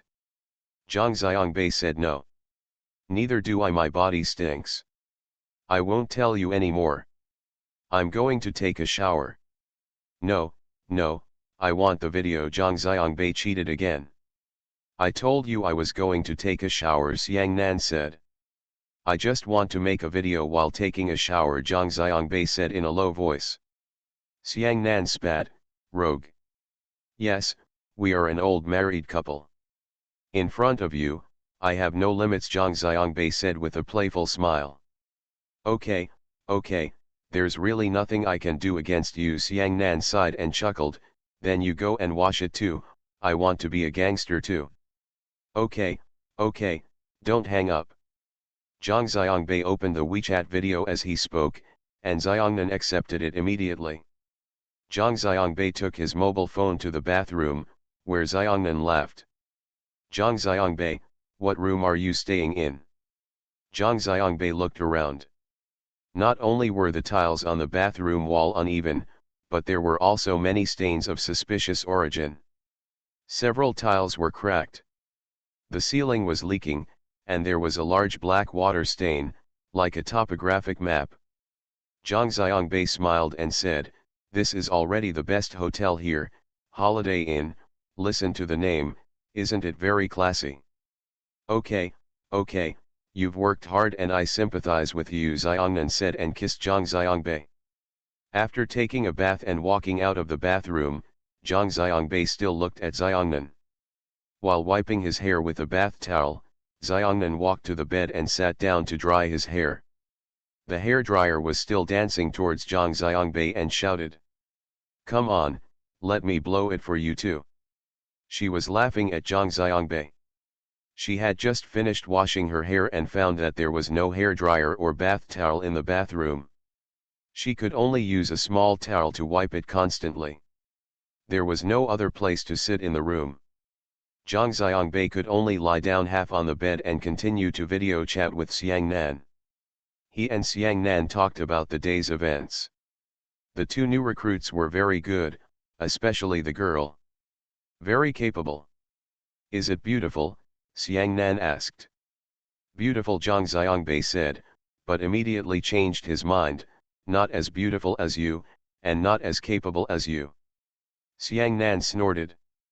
It was almost 11 o'clock, and the streets of this small town were still noisy. Although the windows were closed and the curtains were drawn, the noisy sounds from below still came up. Xiangnan asked.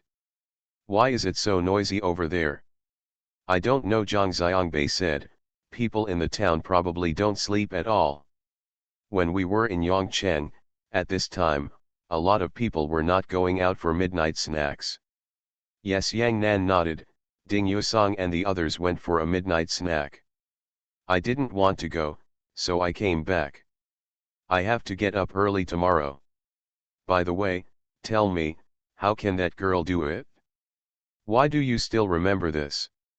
I have already forgotten it, Zhang Xiangbei said with a smile. You mean what you say, Xiangnan said, you may have forgotten it with your mouth, but you may still be thinking about it in your heart. No, I only think about you, Zhang Xiangbei said.